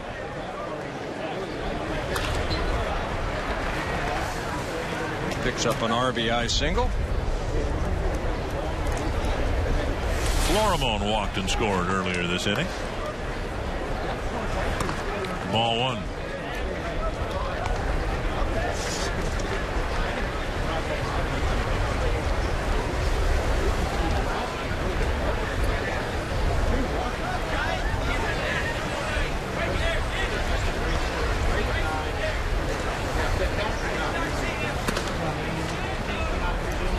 And now 2-0. Been a long first 4 innings for Josh Tolley. He's already working on his 3rd pitcher. Working with his 3rd pitcher.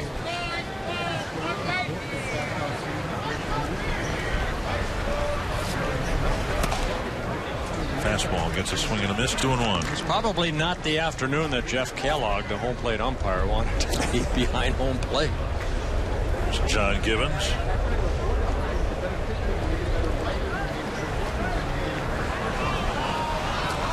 Now, what in the world was that? Moscoso turned.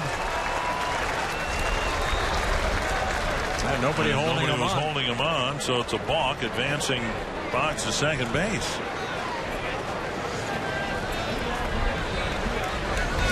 So that'll make the inning even longer.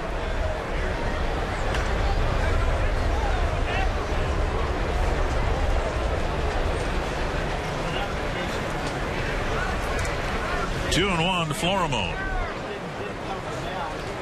Foul back 2-2.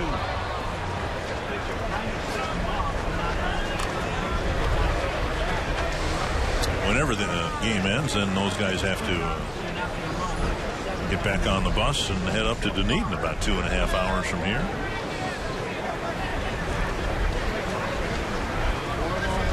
Two and 2 to the Twins shortstop. Lifted to left. Playable, we think, for Davis, although he now has to retreat and actually catch it against his chest. And the inning ends, but in all, 7 men back, 2 of them twice. Morneau with a home run, part of a 6-run inning, 7-run.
Out here at Hammond Stadium, the Twins 2, 3, and 4 batters have all homered here this afternoon in the first 4 innings. That guy Jimenez has got 2 of them for Toronto. Well, here's Brian Dozier. Just saw Joe Mauer's 3-run home run. Dozier a 2-run home run. And then it's a couple 2-run home runs for the Toronto Blue Jays. And then Justin Morneau a 2-run home run in that bottom of the 4th. A 7-run inning for the Twins with a 13-4 lead. Brian Dunsing, who finished up the 4th inning, he gave up a 2-run home run. And then retired a couple of batters after that, just wanting to throw strikes, and he delivers a fastball, cuts the plate in half, strike 1. Negrich, the batter. Single and 2 trips. Dropped a bunt down his last time up for a hit, and there's a strike again on the outside corner. And Negrich in his first season with the Toronto Blue Jays. 7 years of minor league baseball, yet to get to the big leagues. Good career numbers in the minor leagues, .298 hitter. Tapper right side, Dunsing covers. Little PFP, pitcher's fielding practice. Get over there. Morneau flips one way. Bring up Rajai Davis.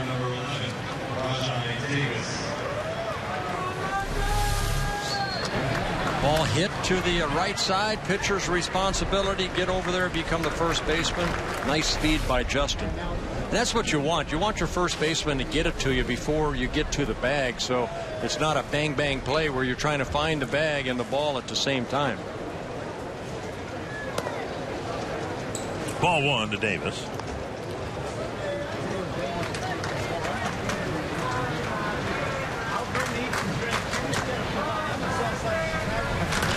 That's gone. Boggs didn't even move. And Davis has a solo home run. It looked like a high changeup right there that just kind of hung, and Davis jumped all over it. Second home run that Dunsing has allowed here. That was a no-doubter. Davis picks up his second hit of the ball game. Right at the belt, and Davis belted it. Here's Rasmus.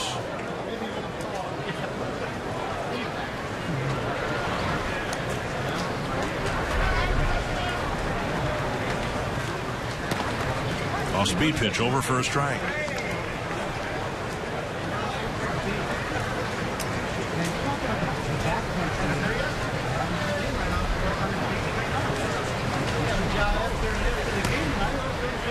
Breaking ball off the plate. This will be the 3rd season for Rasmus with the Toronto Blue Jays. Came up with the Cardinals in 2009. Yeah, career year last year. 23 home runs, drove in 75 runs for the Blue Jays in 151 ball games. 23 home runs, which I think placed him 8th on his team.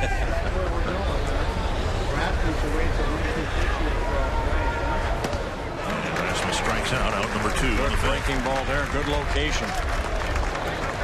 Again, this season, you can submit a question or comment to us online at carsoup.com/baseball. An early inquiry from Jack from Bloomington, wondering, are the Blue Jays the favorite in the, it says National League East, but I'm sure Jack means the American League East. I would have to say yes on paper. You know, this time of the year with the trade that they made with the Florida Marlins, excuse me, the Miami Marlins. We got a lot of great players coming in and wearing Blue Jay uniforms. How about you? How do you feel? I think they've timed it right, because I think the Blue Jays are emerging with all the acquisitions, all the money that they've spent at a time when the Yankees appear to be regressing. And the Red Sox have had a couple of frustrating years, and I know there's high hopes across the way over at JetBlue Park, but there's a little work to be done over there with the Red Sox. So then you've got the Orioles. Great success story last year, but so many things went right for them last year. All the one-run wins and extra inning wins. You'd be hard-pressed to expect all that to happen in their favor again this year. Sharp single to center. Then you got the Tampa Bay Rays that are very good with that great pitching staff. I guess I would probably have the Blue Jays as my favorite, and as we said on one of our earlier broadcasts, by season's end, we might look at the American League East standings and think we're looking at them upside down. Right. Tolley with a single, and now LaRoche will hit.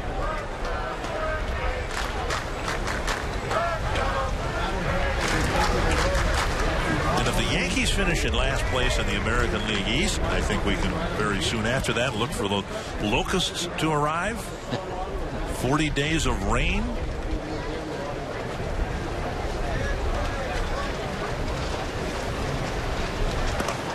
Up and away. 1-1.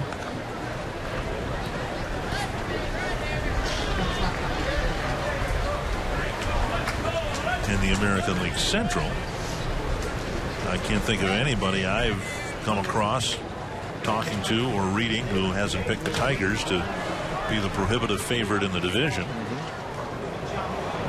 Kansas City's having a great spring, 20-6 in spring training, but again, that's spring training. And they're investing financially in what they hope will be a competitive season.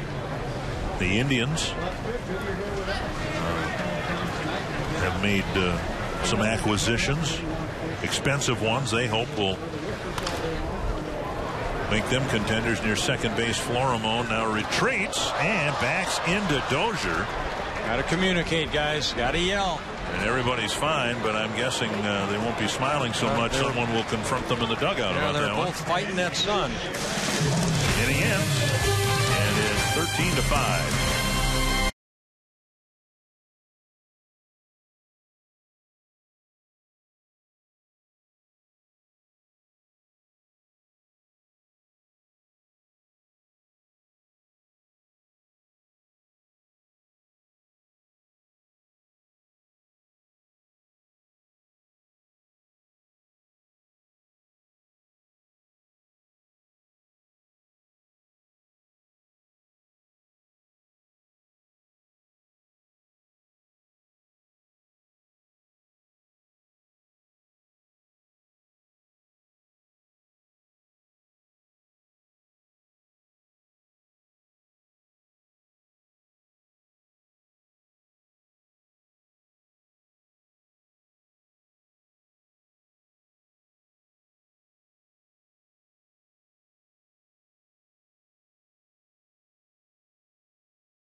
Baseball on Fox Sports North is brought to you by the Minnesota Lottery. It's time to play. By McCafe Hour at McDonald's. Get $1 off any medium or large McCafe beverage from 2 to 5 p.m. every day. Limited time offer. Prices and participation may vary. And by Northland Ford. Visit northlandford.com and your local Northland Ford dealer today. Twins having some fun in the sun with 6 runs batted in already. You can follow the Twins with MLB.com at bat for your iPhone, iPad, or Android. Get spring training scores, stats, highlights, live audio, and more. Text at bat to 31826 or visit twinsbaseball.com for details. We move to the bottom of the 5th inning. Twins comfortably in front to the extent you can be in a day when there's about a 40-mile-per-hour wind blowing out. Got a new pitcher on the mound for the Blue Jays, Tyson Brummett, coming in. We're happy to have Captain Rob, is it pronounced Modis? Modis. Talking a little bit about a favorite pastime of Minnesotans when they come down here other than watching the Twins playing baseball, and that's fishing. Now, are you a specialist in saltwater fishing or freshwater fishing? Saltwater. Saltwater fishing, okay. Now, do you have your own boat? Captain. You have to. Your name is Captain. Yeah, Captain Rob. I have one, yeah. You have one, or how many do you have? Just one. Just one? One is really all you need. And where do you have it docked? I'm docked out of Fort Myers Beach. I work out of Fishtail Marine over on Fort Myers Beach. Hicks with a big swing and a miss. And I take it you take groups out? Yes, yeah, I do charter fishing both backcountry and near shore. So we go back in the far back for redfish, snook, trout, tarpon, stuff like that. And then we do near shore in the tarpon season, as well as I do a lot of shark fishing. Offshore. Tap to the right side. Hicks might get a base hit here. Jimenez tried a miraculous play, but with Hicks streaking down the line, no chance, and Hicks now has a 4-hit ball game. Now, when you take groups out, is it catch and release, or do people get a chance to keep what they catch and take it home and eat them? A lot of both. I have a lot of people that come in that just want to do catch and release, or staying in a hotel, don't have a place to cook, stuff like that. The guy that wants to take fish home for dinner, absolutely. That we do that too. What's the best tasting saltwater fish in this area? Because we're from the land of 10,000 lakes, and everybody who's tried walleye loves walleye. I keep hearing about walleye. Pompano. Pompano? Pompano is probably one of the most unique tastes. It actually has a flavor.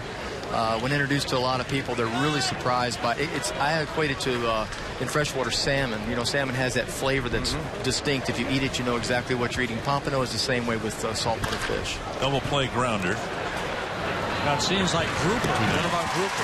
Grouper's good. Grouper's milder, and very, very popular just because it's served in so many restaurants around here. But you'd be surprised. Cobia, for example, probably tastes better.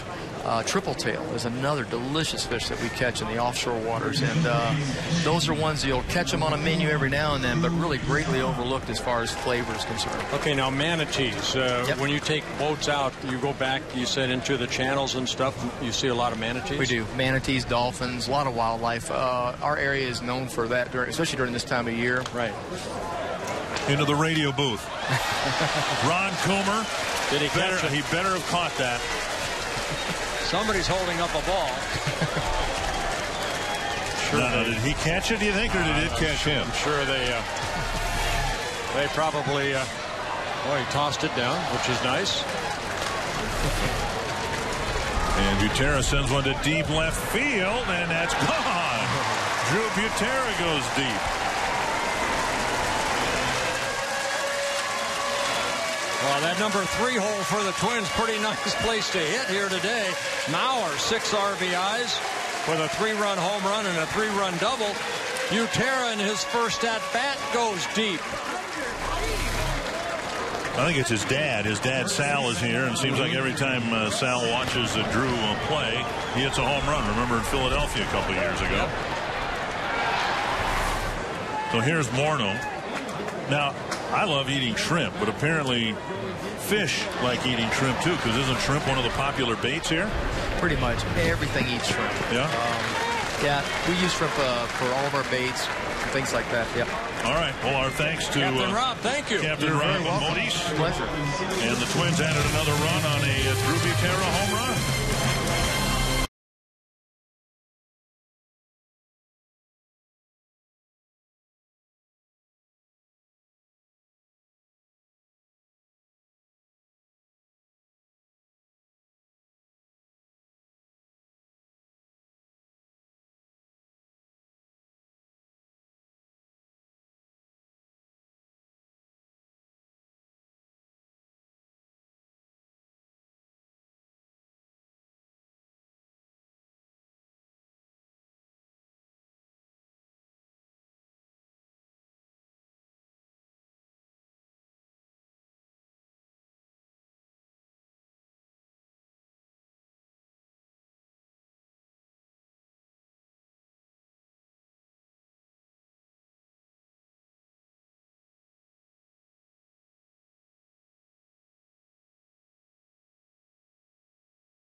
headline today is the guy who started the game behind the plate, Joe Mauer, with a 3-run home run, a 3-run double. Joe nice enough to take some time out after exiting the ball game. And Joe, we thought with the wind blowing out the way it was, we're going to have a high-scoring game here today. Yeah, it's blowing pretty good out there, and guys are squaring balls up and they're flying over the fence. So it's a good day for the hitters. Joe, I know you played in the WBC. You've got some good at bats there. You've come here. You're swinging the bat good. Not talking hitting. Let's talk catching a little bit. You got 3 starters in Worley, Correa, and also Pelfrey. That while you were away, you got to catch these guys to see what they have and how you handle them. Yeah. I got a lot of work to do. With a week left, and but it's been good. I've been talking with Steiny and Domit and Butera, how these guys have been going, and they're having good camps and guys are battling. So get a few more times out there with each guy, and I think we're ready to go. I always say that a catcher is kind of like your pitching coach on the field, and there you've got 3 guys that are going to hopefully pitch 200+ innings this year. Is there something as a catcher, Joe, that you see sometimes, guy dropping his arm, little reminders that you can help a pitcher with? Yeah, absolutely. And that just takes more times to get out there and catch them. But, down here I'm trying to kind of learn these guys' personalities, what they respond to, and, try to help them as best I can. But it's been fun. The guys that we brought in are pros and, battling, and, I like what I see. Now, where are you in the learning curve with Jimenez swinging and missing, Burton with that changeup that he featured last year getting a strikeout? Where are you with the 3 new guys, Correa, Pelfrey, and Worley? How many times have you caught them in game situations? Well, I caught Worley the other day, Correa the other day, and I've caught Pelfrey a few times. And like I said, each time out, we do a lot of talking and, seeing what they like to do. And, also all those guys coming over from the National League, trying to tell them a little bit about some of the hitters here in the American League. So it's been good. Conversation's been good, and feel like we have a plan heading into the year. And hopefully I get Worley and these guys another time around.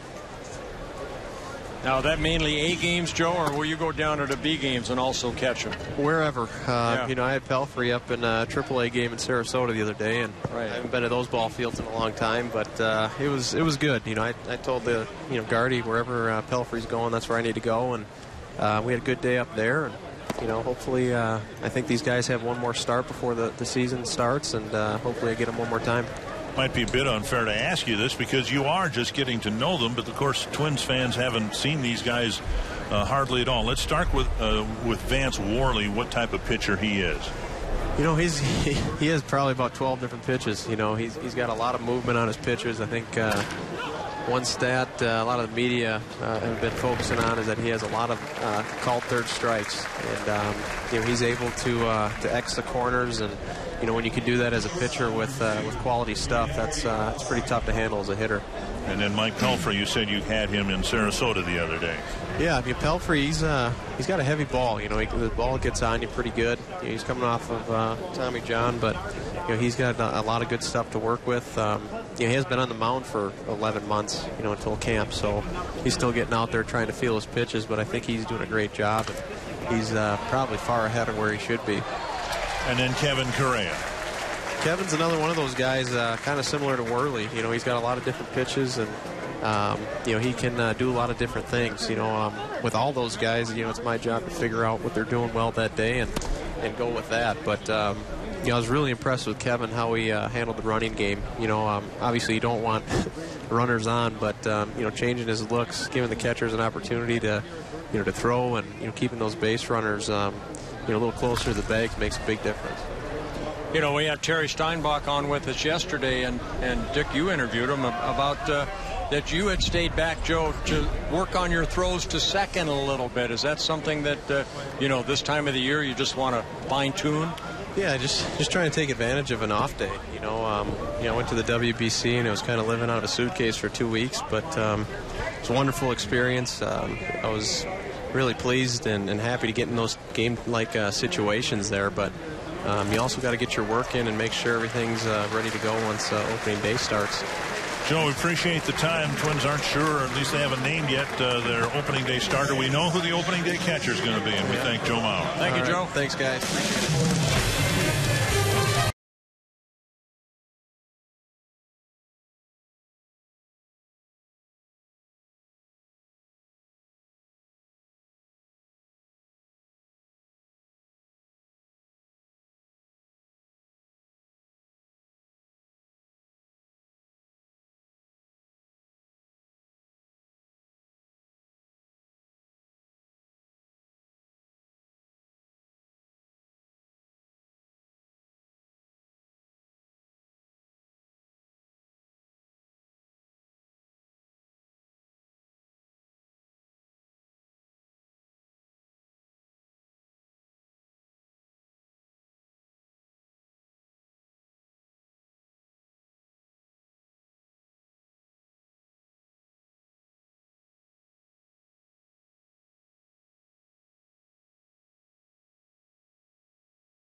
5 in the background, hitting coach Tom Bernansky. Probably wishes he could grab a bat and run to home plate. With the wind blowing out like this, Twins baseball brought to you today by the beaches of Fort Myers and Sanibel. Spring training home of the Minnesota Twins. Find your island and warm sand beaches with too many shells to count. Visit FortMyersSanibel.com to find your island today. Dick and Bert with you from Hammond Stadium. Trevor Plouffe will lead off the bottom of the 6th inning. Plouffe with a fly ball, a pop-up, and a double. Ball 1. Tyson Brummett out there for his 2nd inning of relief. He did give up a couple hits last inning. One of them a home run to Drew Butera. Breaking ball misses 2-0.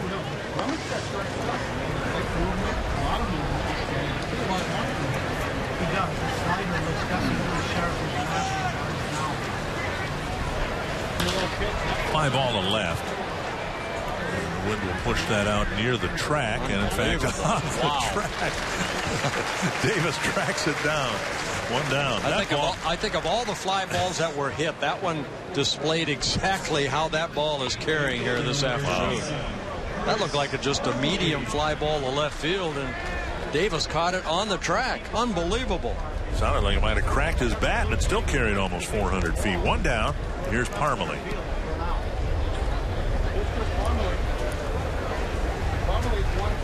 Parmalee with a double, a ground ball, and a line out.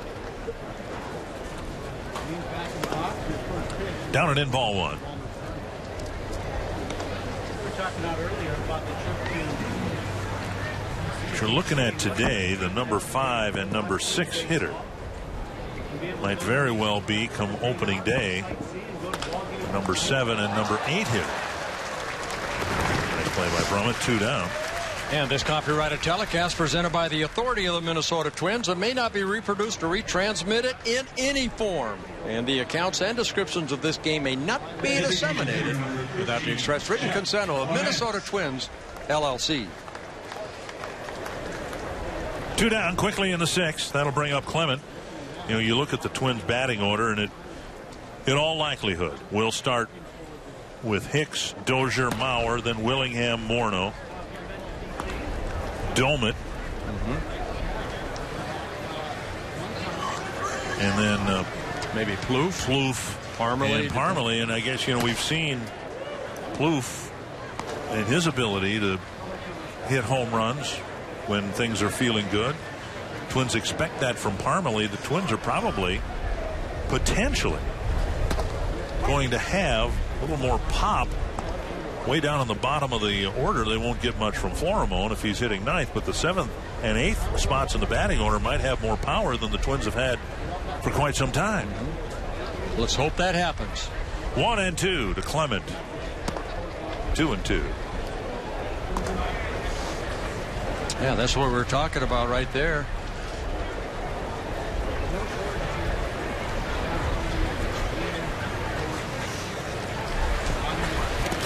Clement strikes out, but he'll reach first base with the ball going to the backstop.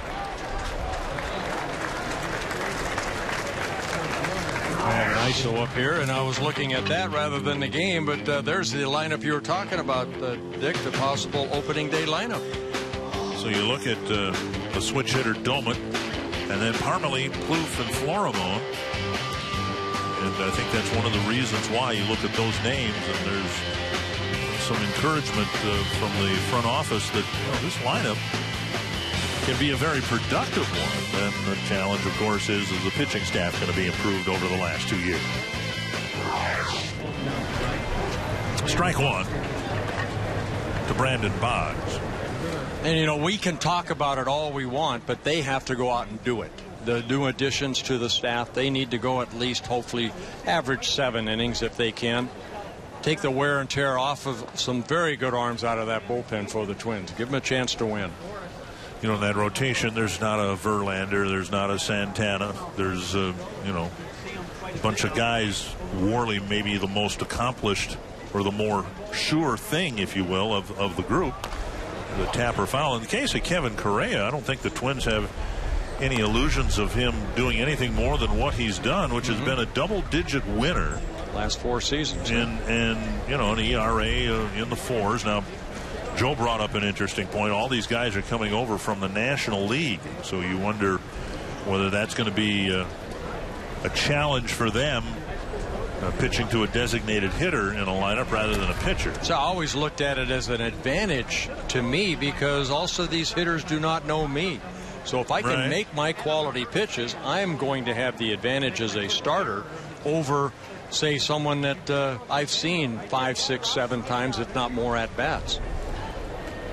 2-2 to Boggs. In the case of Correa, over 1,000 major league innings pitched, and he's been just under a 500 pitcher with an ERA of 4.5. So I don't, you know, it would be unrealistic, I think, for the front office here or the fans in general to expect him to, you know, pitch at a Cy Young level or anything like that. But they just are looking for innings, and they're looking for, hopefully, in the neighborhood of, you know, a dozen wins from him again. And you know what? It's hard to win a ball game. I think, you know, things have to go your way to win a major league game, but you have to be able to be in that opportunity in the 6th, 7th inning to get the win. And that's one thing I think we didn't see the last couple of years, other than maybe Scott Diamond. Scott Diamond averaged almost 7 innings an outing last year, and that's what they're hoping to get out of the 3 horsemen that are coming in as new starters for the Twins. 3-2 to Boggs with 2 away. Clement at first. He'll take off early. Clement reached on a strikeout on a pitch that landed in the dirt. Tolley was able to block that last one, and here's a bouncer off of Boggs' foot and a foul ball. Pelfrey is really an interesting case, and see, we're televising tomorrow, and we'll talk more about him tomorrow because he's the scheduled starter tomorrow. But again, Joe alluded to it. He's trying to come back from Tommy John surgery in record time. He had the surgery in May. And you look at how he's handled it and how difficult a time Scott Baker has had, who also had the surgery last year. Baker with the Cubs, and they've had to shut him down.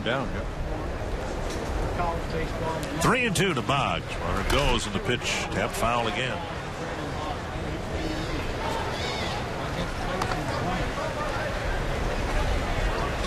Pelfrey's also served as a nice mentor, if you will, to Liam Hendricks and others, watching his bullpen sessions, trying to, you know, talk pitching.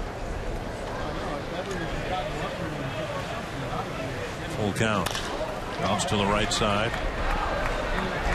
And that will end the inning. A scoreless 6. The Twins, however, lead by 9.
Of the game, and a good day for the hitters. Well, long balls today. 7 home runs, 4 hit by the Twins. Joe Mauer got it off with a 3-run home run.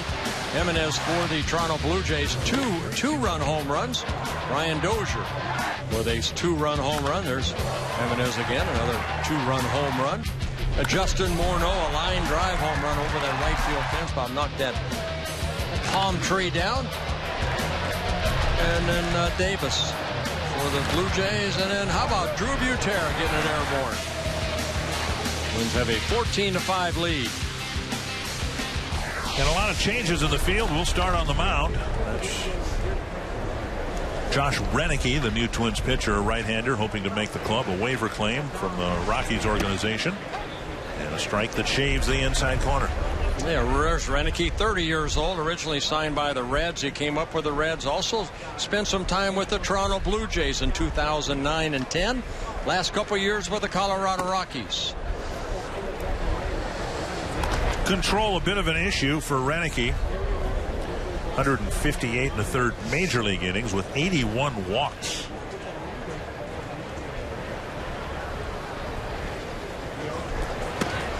Changeup over the outside corner. Yeah, Renicky, the son of former major leaguer Gary Renicky, and also the nephew of the Brewers manager Ron Renicky. Pretty good baseball family. Foul back. So if the Twins go with a 12-man pitching staff, there'll be 5 starters yet to be named and a 7-man bullpen. And you look at the names and the guys expected to be there. Glenn Perkins will be there. Jared Burton, who just pitched. Brian Dunsing pitched earlier today. Casey Fiends had a good camp, so he'll be there. Ryan Presley's the Rule 5 pick. He has to be there or the Twins have to offer him back to the Red Sox. And then if you put in Alex Burnett, now you've got 6 names right there. And there's really probably only one spot left. And Renicky trying to win that spot. Tim Wood, as we said, one of the other competitors, has come up with a strained rotator cuff now, so that will probably rule him out.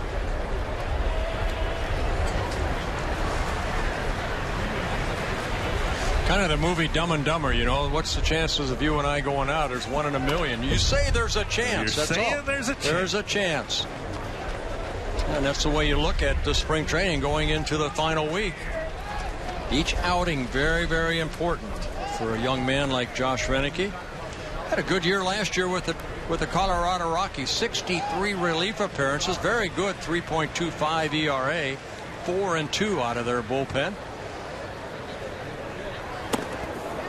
Guy who talked to briefly today who might figure into the picture in the bullpen eventually is Rafael Perez, who now is throwing off the bullpen. He said his shoulder feels much better. Needs to get a couple more bullpens in, he figures, before he's ready to pitch in a game. And of course we're running out of time now. Right, he had shoulder surgery. He's another one that could go down to AAA and just, you know, take his time and make sure he's ready if that call does come.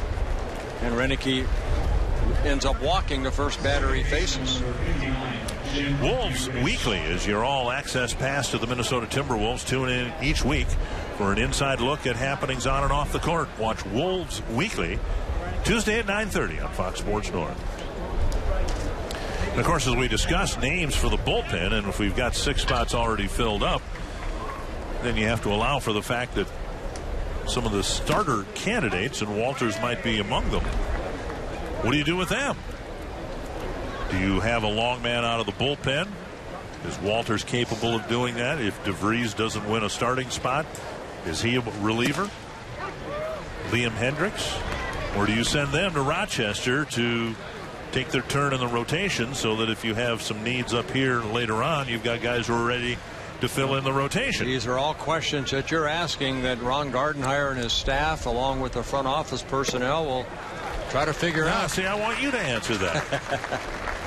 Well, I don't have executive behind my name or anything like that, but you know, I wish them nothing but the best. And you know, they're going to take the best 25 that they feel they can win with on day 1. A walk now, a strikeout. Here's Rajai Davis.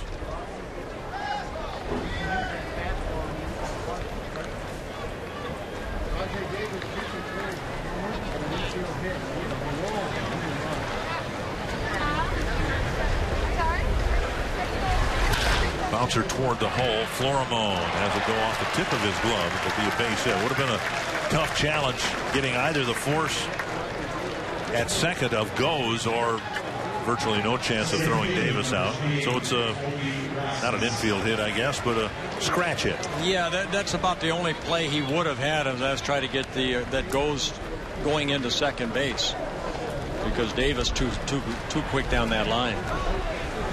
It's a third hit in the ball game for Rajay Davis.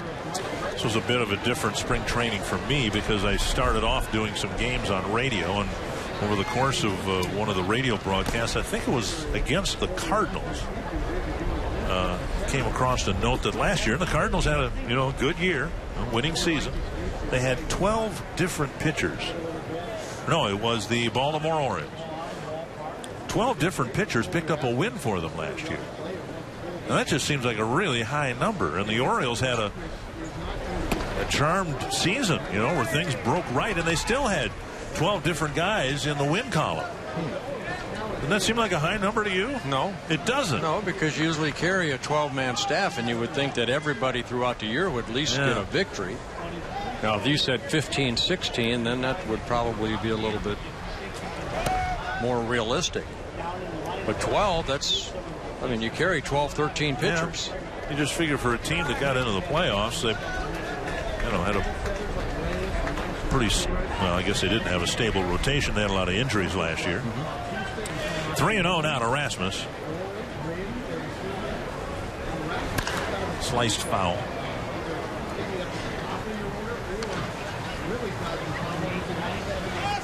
Renicky trying to put together a scoreless seventh here. We expect to see Ryan Presley later in the ball game.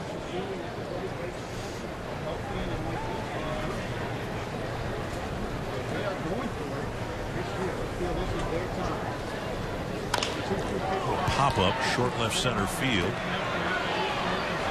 And a diving catch in center by Darren Mastroianni. Mastroianni, a defensive substitution.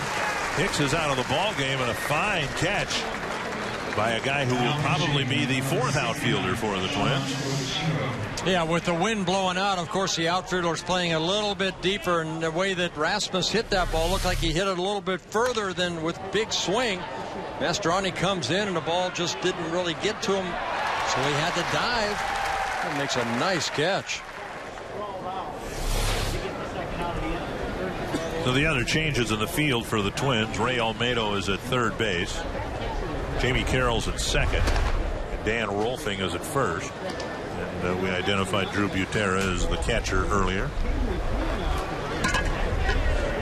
So 2 down, 2 on. Sean Ochinko is the batter.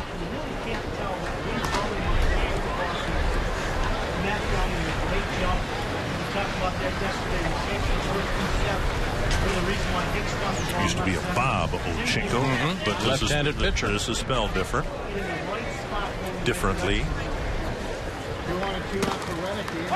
Mike on the outside corner.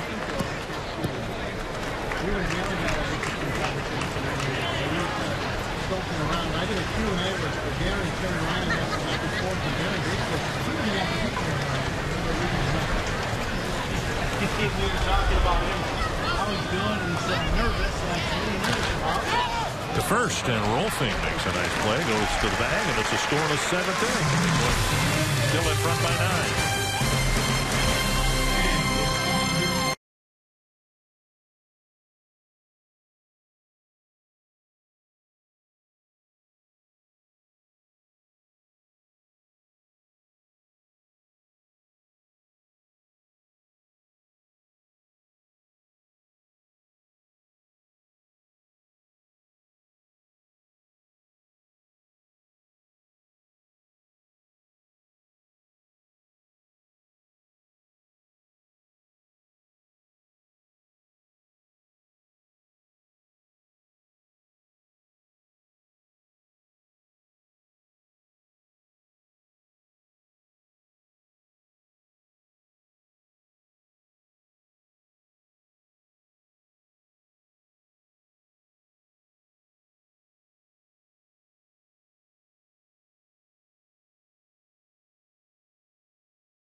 Minnesota Twins baseball on Fox Sports North is brought to you by the Minnesota Lottery.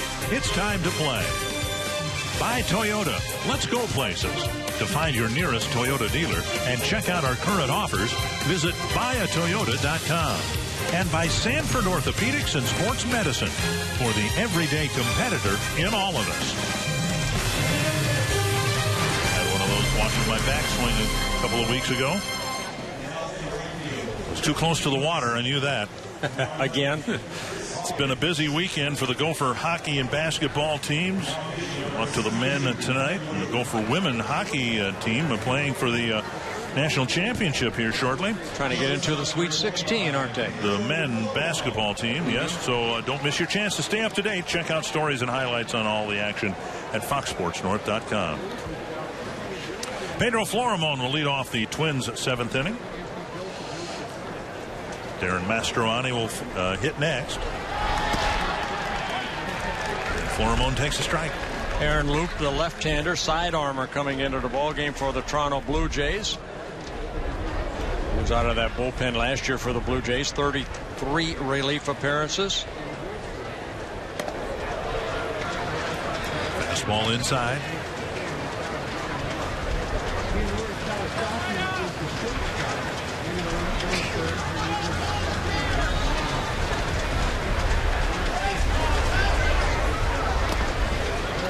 One and two.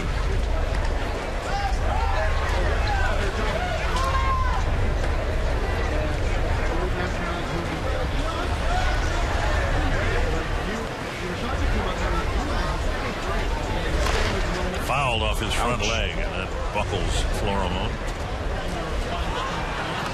Hot and steamy afternoon here. Let's take a look and see exactly where that foul ball hit Florimon. Pitch inside.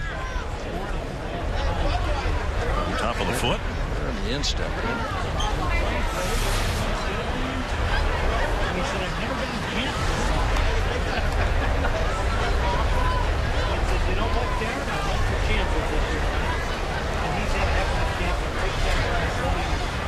Florimon stands back in there with a 1-2 count. And chopper to short. Florimon moving as fast as he can. Left foot still barking at him. He's retired, 1-away.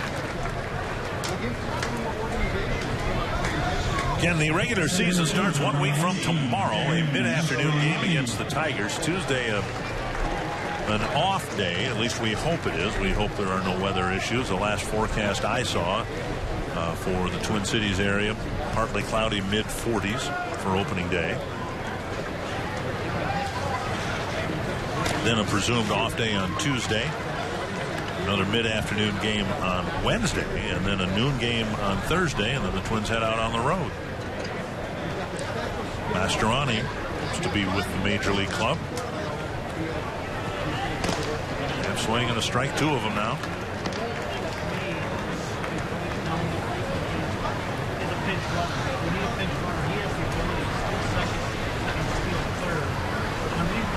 It would be Florimon's first opening day. Remember, he was called up last year. Mastroianni's first opening day if he makes the team. Anticipated he will. I believe Parmalee also. Well, Parmalee was up. Was he at the beginning of last year? Yeah. Was he? Of course, for Aaron Hicks, be bypassing AAA and making the jump from AA. Something that, you know, Manny Machado of the Orioles was a key guy for the Orioles. He made the jump from AA last year. And Avisail Garcia for the Tigers. Popped up. It's a foul ball, and it will reach the seats.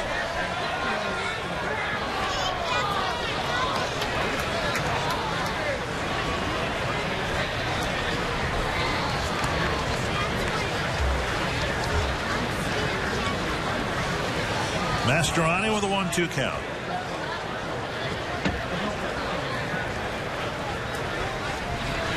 Breaking ball got him looking. 2 away. That sweeping breaking ball just froze Mastroianni. Aaron Loup with that sidearm delivery. Picks up his first strikeout, second out of the inning. throws the ball a little bit like Aaron Foltz was with the Twins at one point.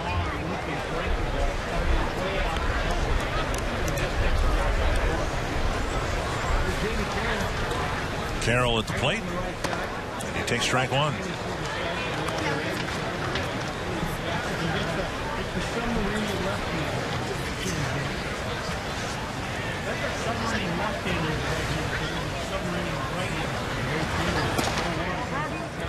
Just inside 1-1.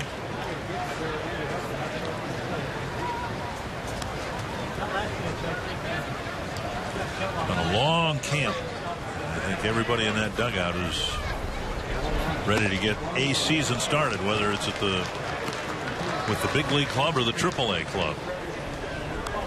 Time to start playing games for real.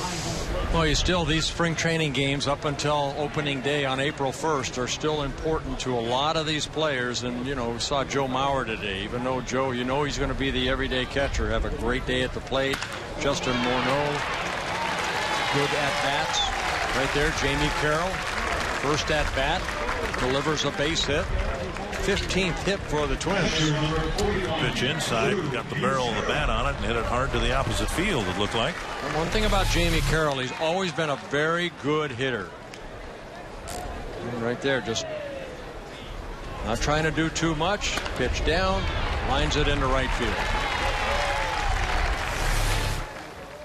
Now Butera trying to add another run batted in to the third spot in the batting order. Mauer left the game with 6 runs batted in, and then Butera in his first at bat hit one over the wall and left.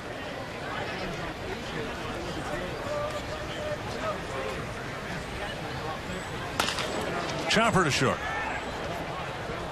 And Carroll retired for the third out at the bottom of the 7th.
Muggy afternoon here in Fort Myers, Florida, but a good afternoon for the Twins.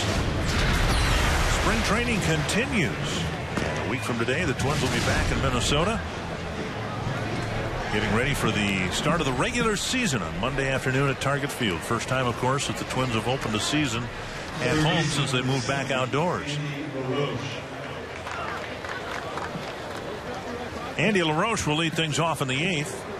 And Josh Renicky out there for his 2nd inning of work.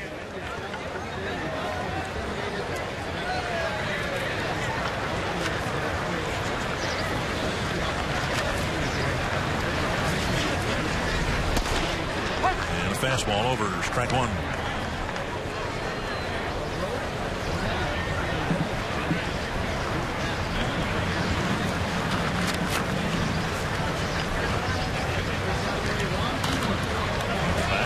There's an outside chance, of course, that the Twins could still, at this late date, pick up someone from another organization as players are sent off rosters. Twins, every other team has the opportunity to maybe make an acquisition. was at about this time in 1987 where the Twins swung a trade to get Dan Gladden. They, in essence, bought out Mickey Hatcher's contract, who was scheduled to be their left fielder, and made the acquisition of Gladden in the last week of spring training. And anybody's guess, of course, is as good as mine as to what would have happened to the Twins over the next few years if they had not made that late March acquisition. That was a great move by the Twins, bringing in somebody at that time. We needed a leadoff hitter, and Gladdy filled that spot very nicely. Back.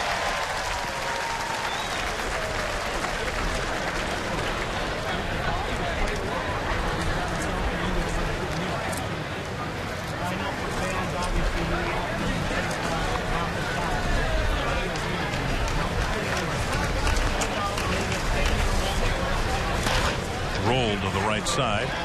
Carroll gets in front of it, throws him out, 1 down. Now, when were you sent out of Major League Camp in 1970? You came back up, a month or so into the season, right? About a month and a half, yeah. Did you make it till the last week? No. I was a non-roster invitee. I was just happy to be there. And whenever the first cut was, I was sent back to Melbourne, Florida, which was the minor league complex for the Twins then. So I was there about 3 weeks. I think I got a couple outings in. I remember one of my first ones. I talk about this a lot. It was actually in West Palm Beach facing the Atlanta Braves. And in the lineup, I came in relief.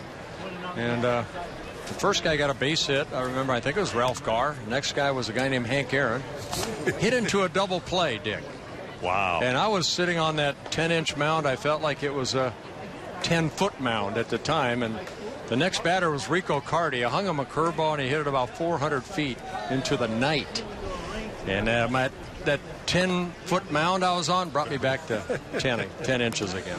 Well, now you must have had an opportunity to revisit that with Mr. Aaron over the years and how you owned him. No, I would not say that to him. He doesn't. It was a spring training game. I was 18 years old. But he did make me feel good for a second until I hung that curveball. Weird looking swing, and it's strike 2 now to Jimenez. You kind of remember those things, especially everybody, it's spring training, first time you get the locker in the same locker room with Harmon Killebrew and Jim Cott, Jim Perry. And I was 18 years old. I kept my mouth shut, believe it or not, at that time. Really?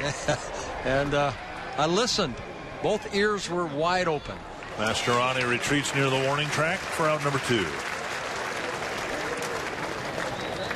As you were saying about Aaron Hicks earlier, Rod Carew had a lot of nice things to say about him. He's picking the brains of Tony Oliva and anybody else that has major league experience. Why would you not? I don't know the answer to that, but there are players, and the Twins have had some, who just dismiss any counsel that they might get from someone who's in the Hall of Fame or has had their number retired. Or not even your number retired, have the experience of, say, a Phil Roof. Right, we showed Phil earlier. My goodness, all the games he caught, all the pitchers he handled. And that's what Joe was talking about, sitting down with Terry Steinbach because of Terry's success at the major league level. And Phil Roof and whoever else has gone through the Tony Oliva. There's Tony O. Why would you not want to pick his brain? As little as it is. Wow. I didn't mean that, Gordette. What a nice man. Always that smile. Wilkin Ramirez. I don't think I've ever seen Tony without eventually getting that right there. Still maintain Tony is the greatest ambassador the Twins have ever had. Yeah, I agree. Everybody loves Tony Oliva. Yep. 1, 2, 3. Top of the 8th inning for Josh Rennie.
behind the plate for Joe Mauer.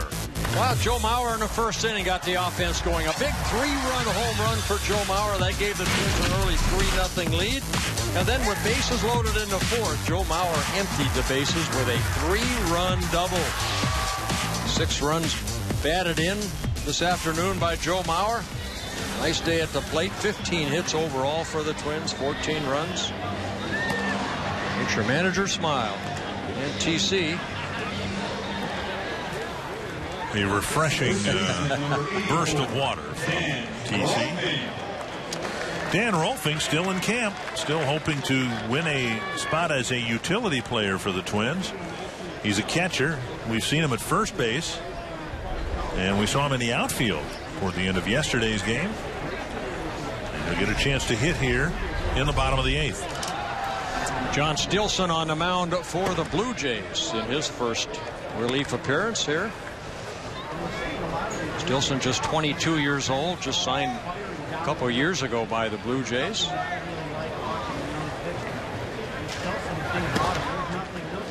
And Stilson's missed the inside corner twice. It's 2-0.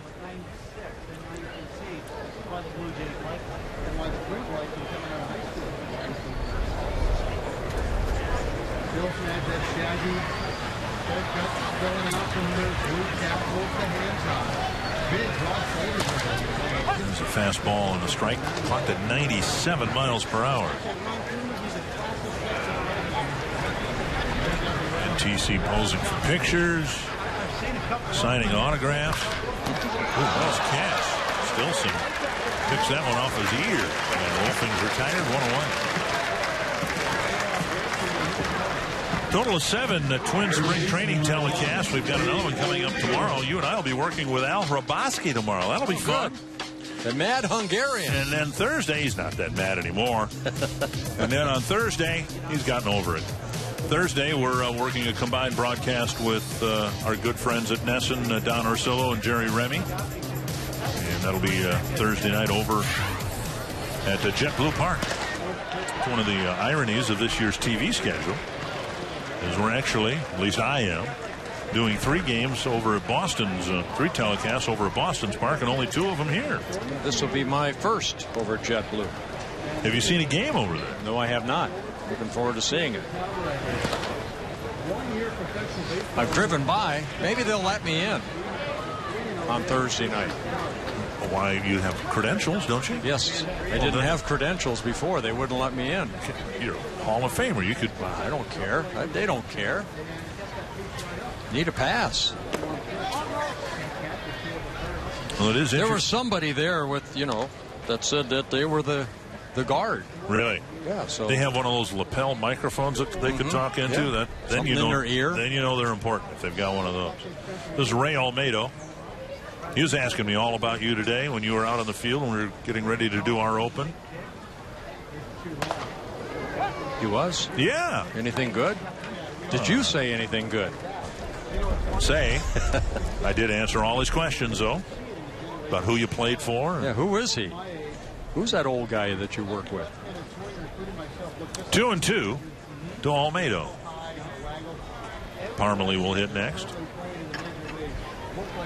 Almedo himself was once a Toronto Blue Jay back in 2007 with the White Sox last year. And a bouncer to the right side. 2 down. And that'll bring up Parmalee, a 1-for-4 afternoon.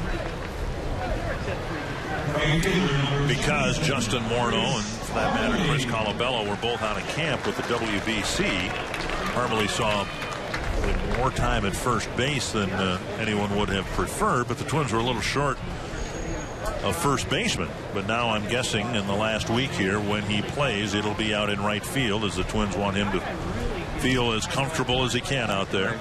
It's not a foreign position for him at all. It's not like Brian Dozier learning the second base. Parmalee spent a lot of time in right field as a minor leaguer.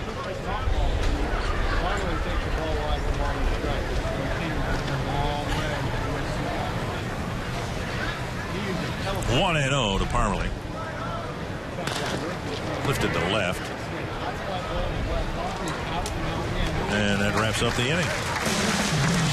Twins 14, the Blue Jays 5 as we go to the ninth.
Wolves.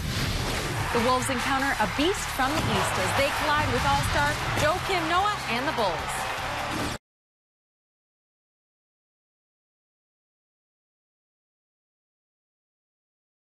It's been a fun day for the kids here, particularly if they are Twins fans. 14-5. Joe Mauer with 6 runs batted in, 4 home runs for the Twins.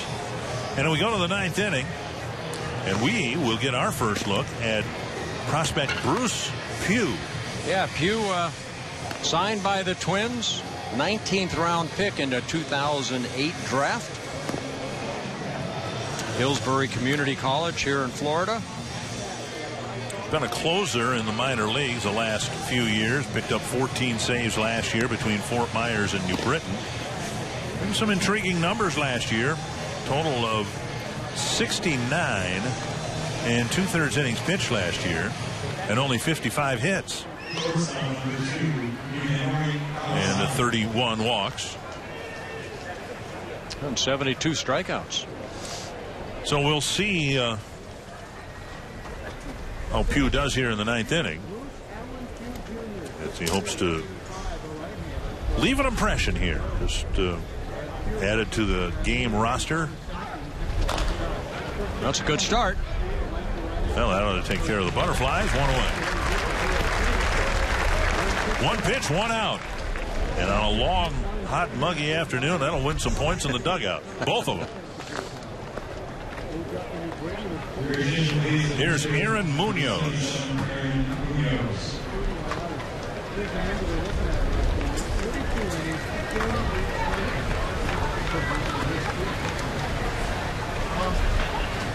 One of those guys that he does the same thing as we were looking at last season. Yeah, the dirt ball one.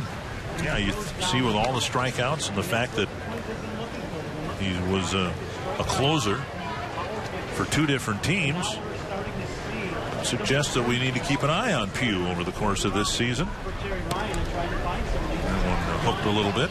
2-0. I think that's something, Bert, that the fans back home are already aware of. The Twins have some of the best prospects in all of baseball that are over on the minor league side. And of course, we're all excited for the start of the major league season, but it's going to be really an interesting endeavor to follow the minor league teams. There's a fly to center. Mastroianni out, now in, 2 down. And it'll be interesting to see how Byron Buxton does in his first full year of professional baseball. Whether Miguel Sano can put together numbers like he did in low A at a higher level, and so on and so forth. Yep. It'll be fun to watch these young men. 2 quick outs here.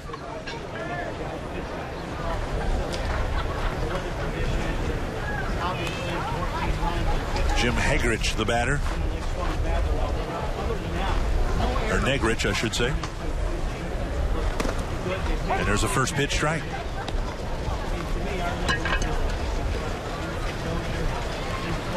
Pugh, born in Baltimore, Maryland. Makes his home in Pasadena, Maryland. Slider or a cutter that caught the inside corner. Built a little bit like Grant Belfour. Yeah. 2 at the plate. Question being pitched, Buffalo native. 0-2 pitch. Another breaking pitch missing, and it's 1-2.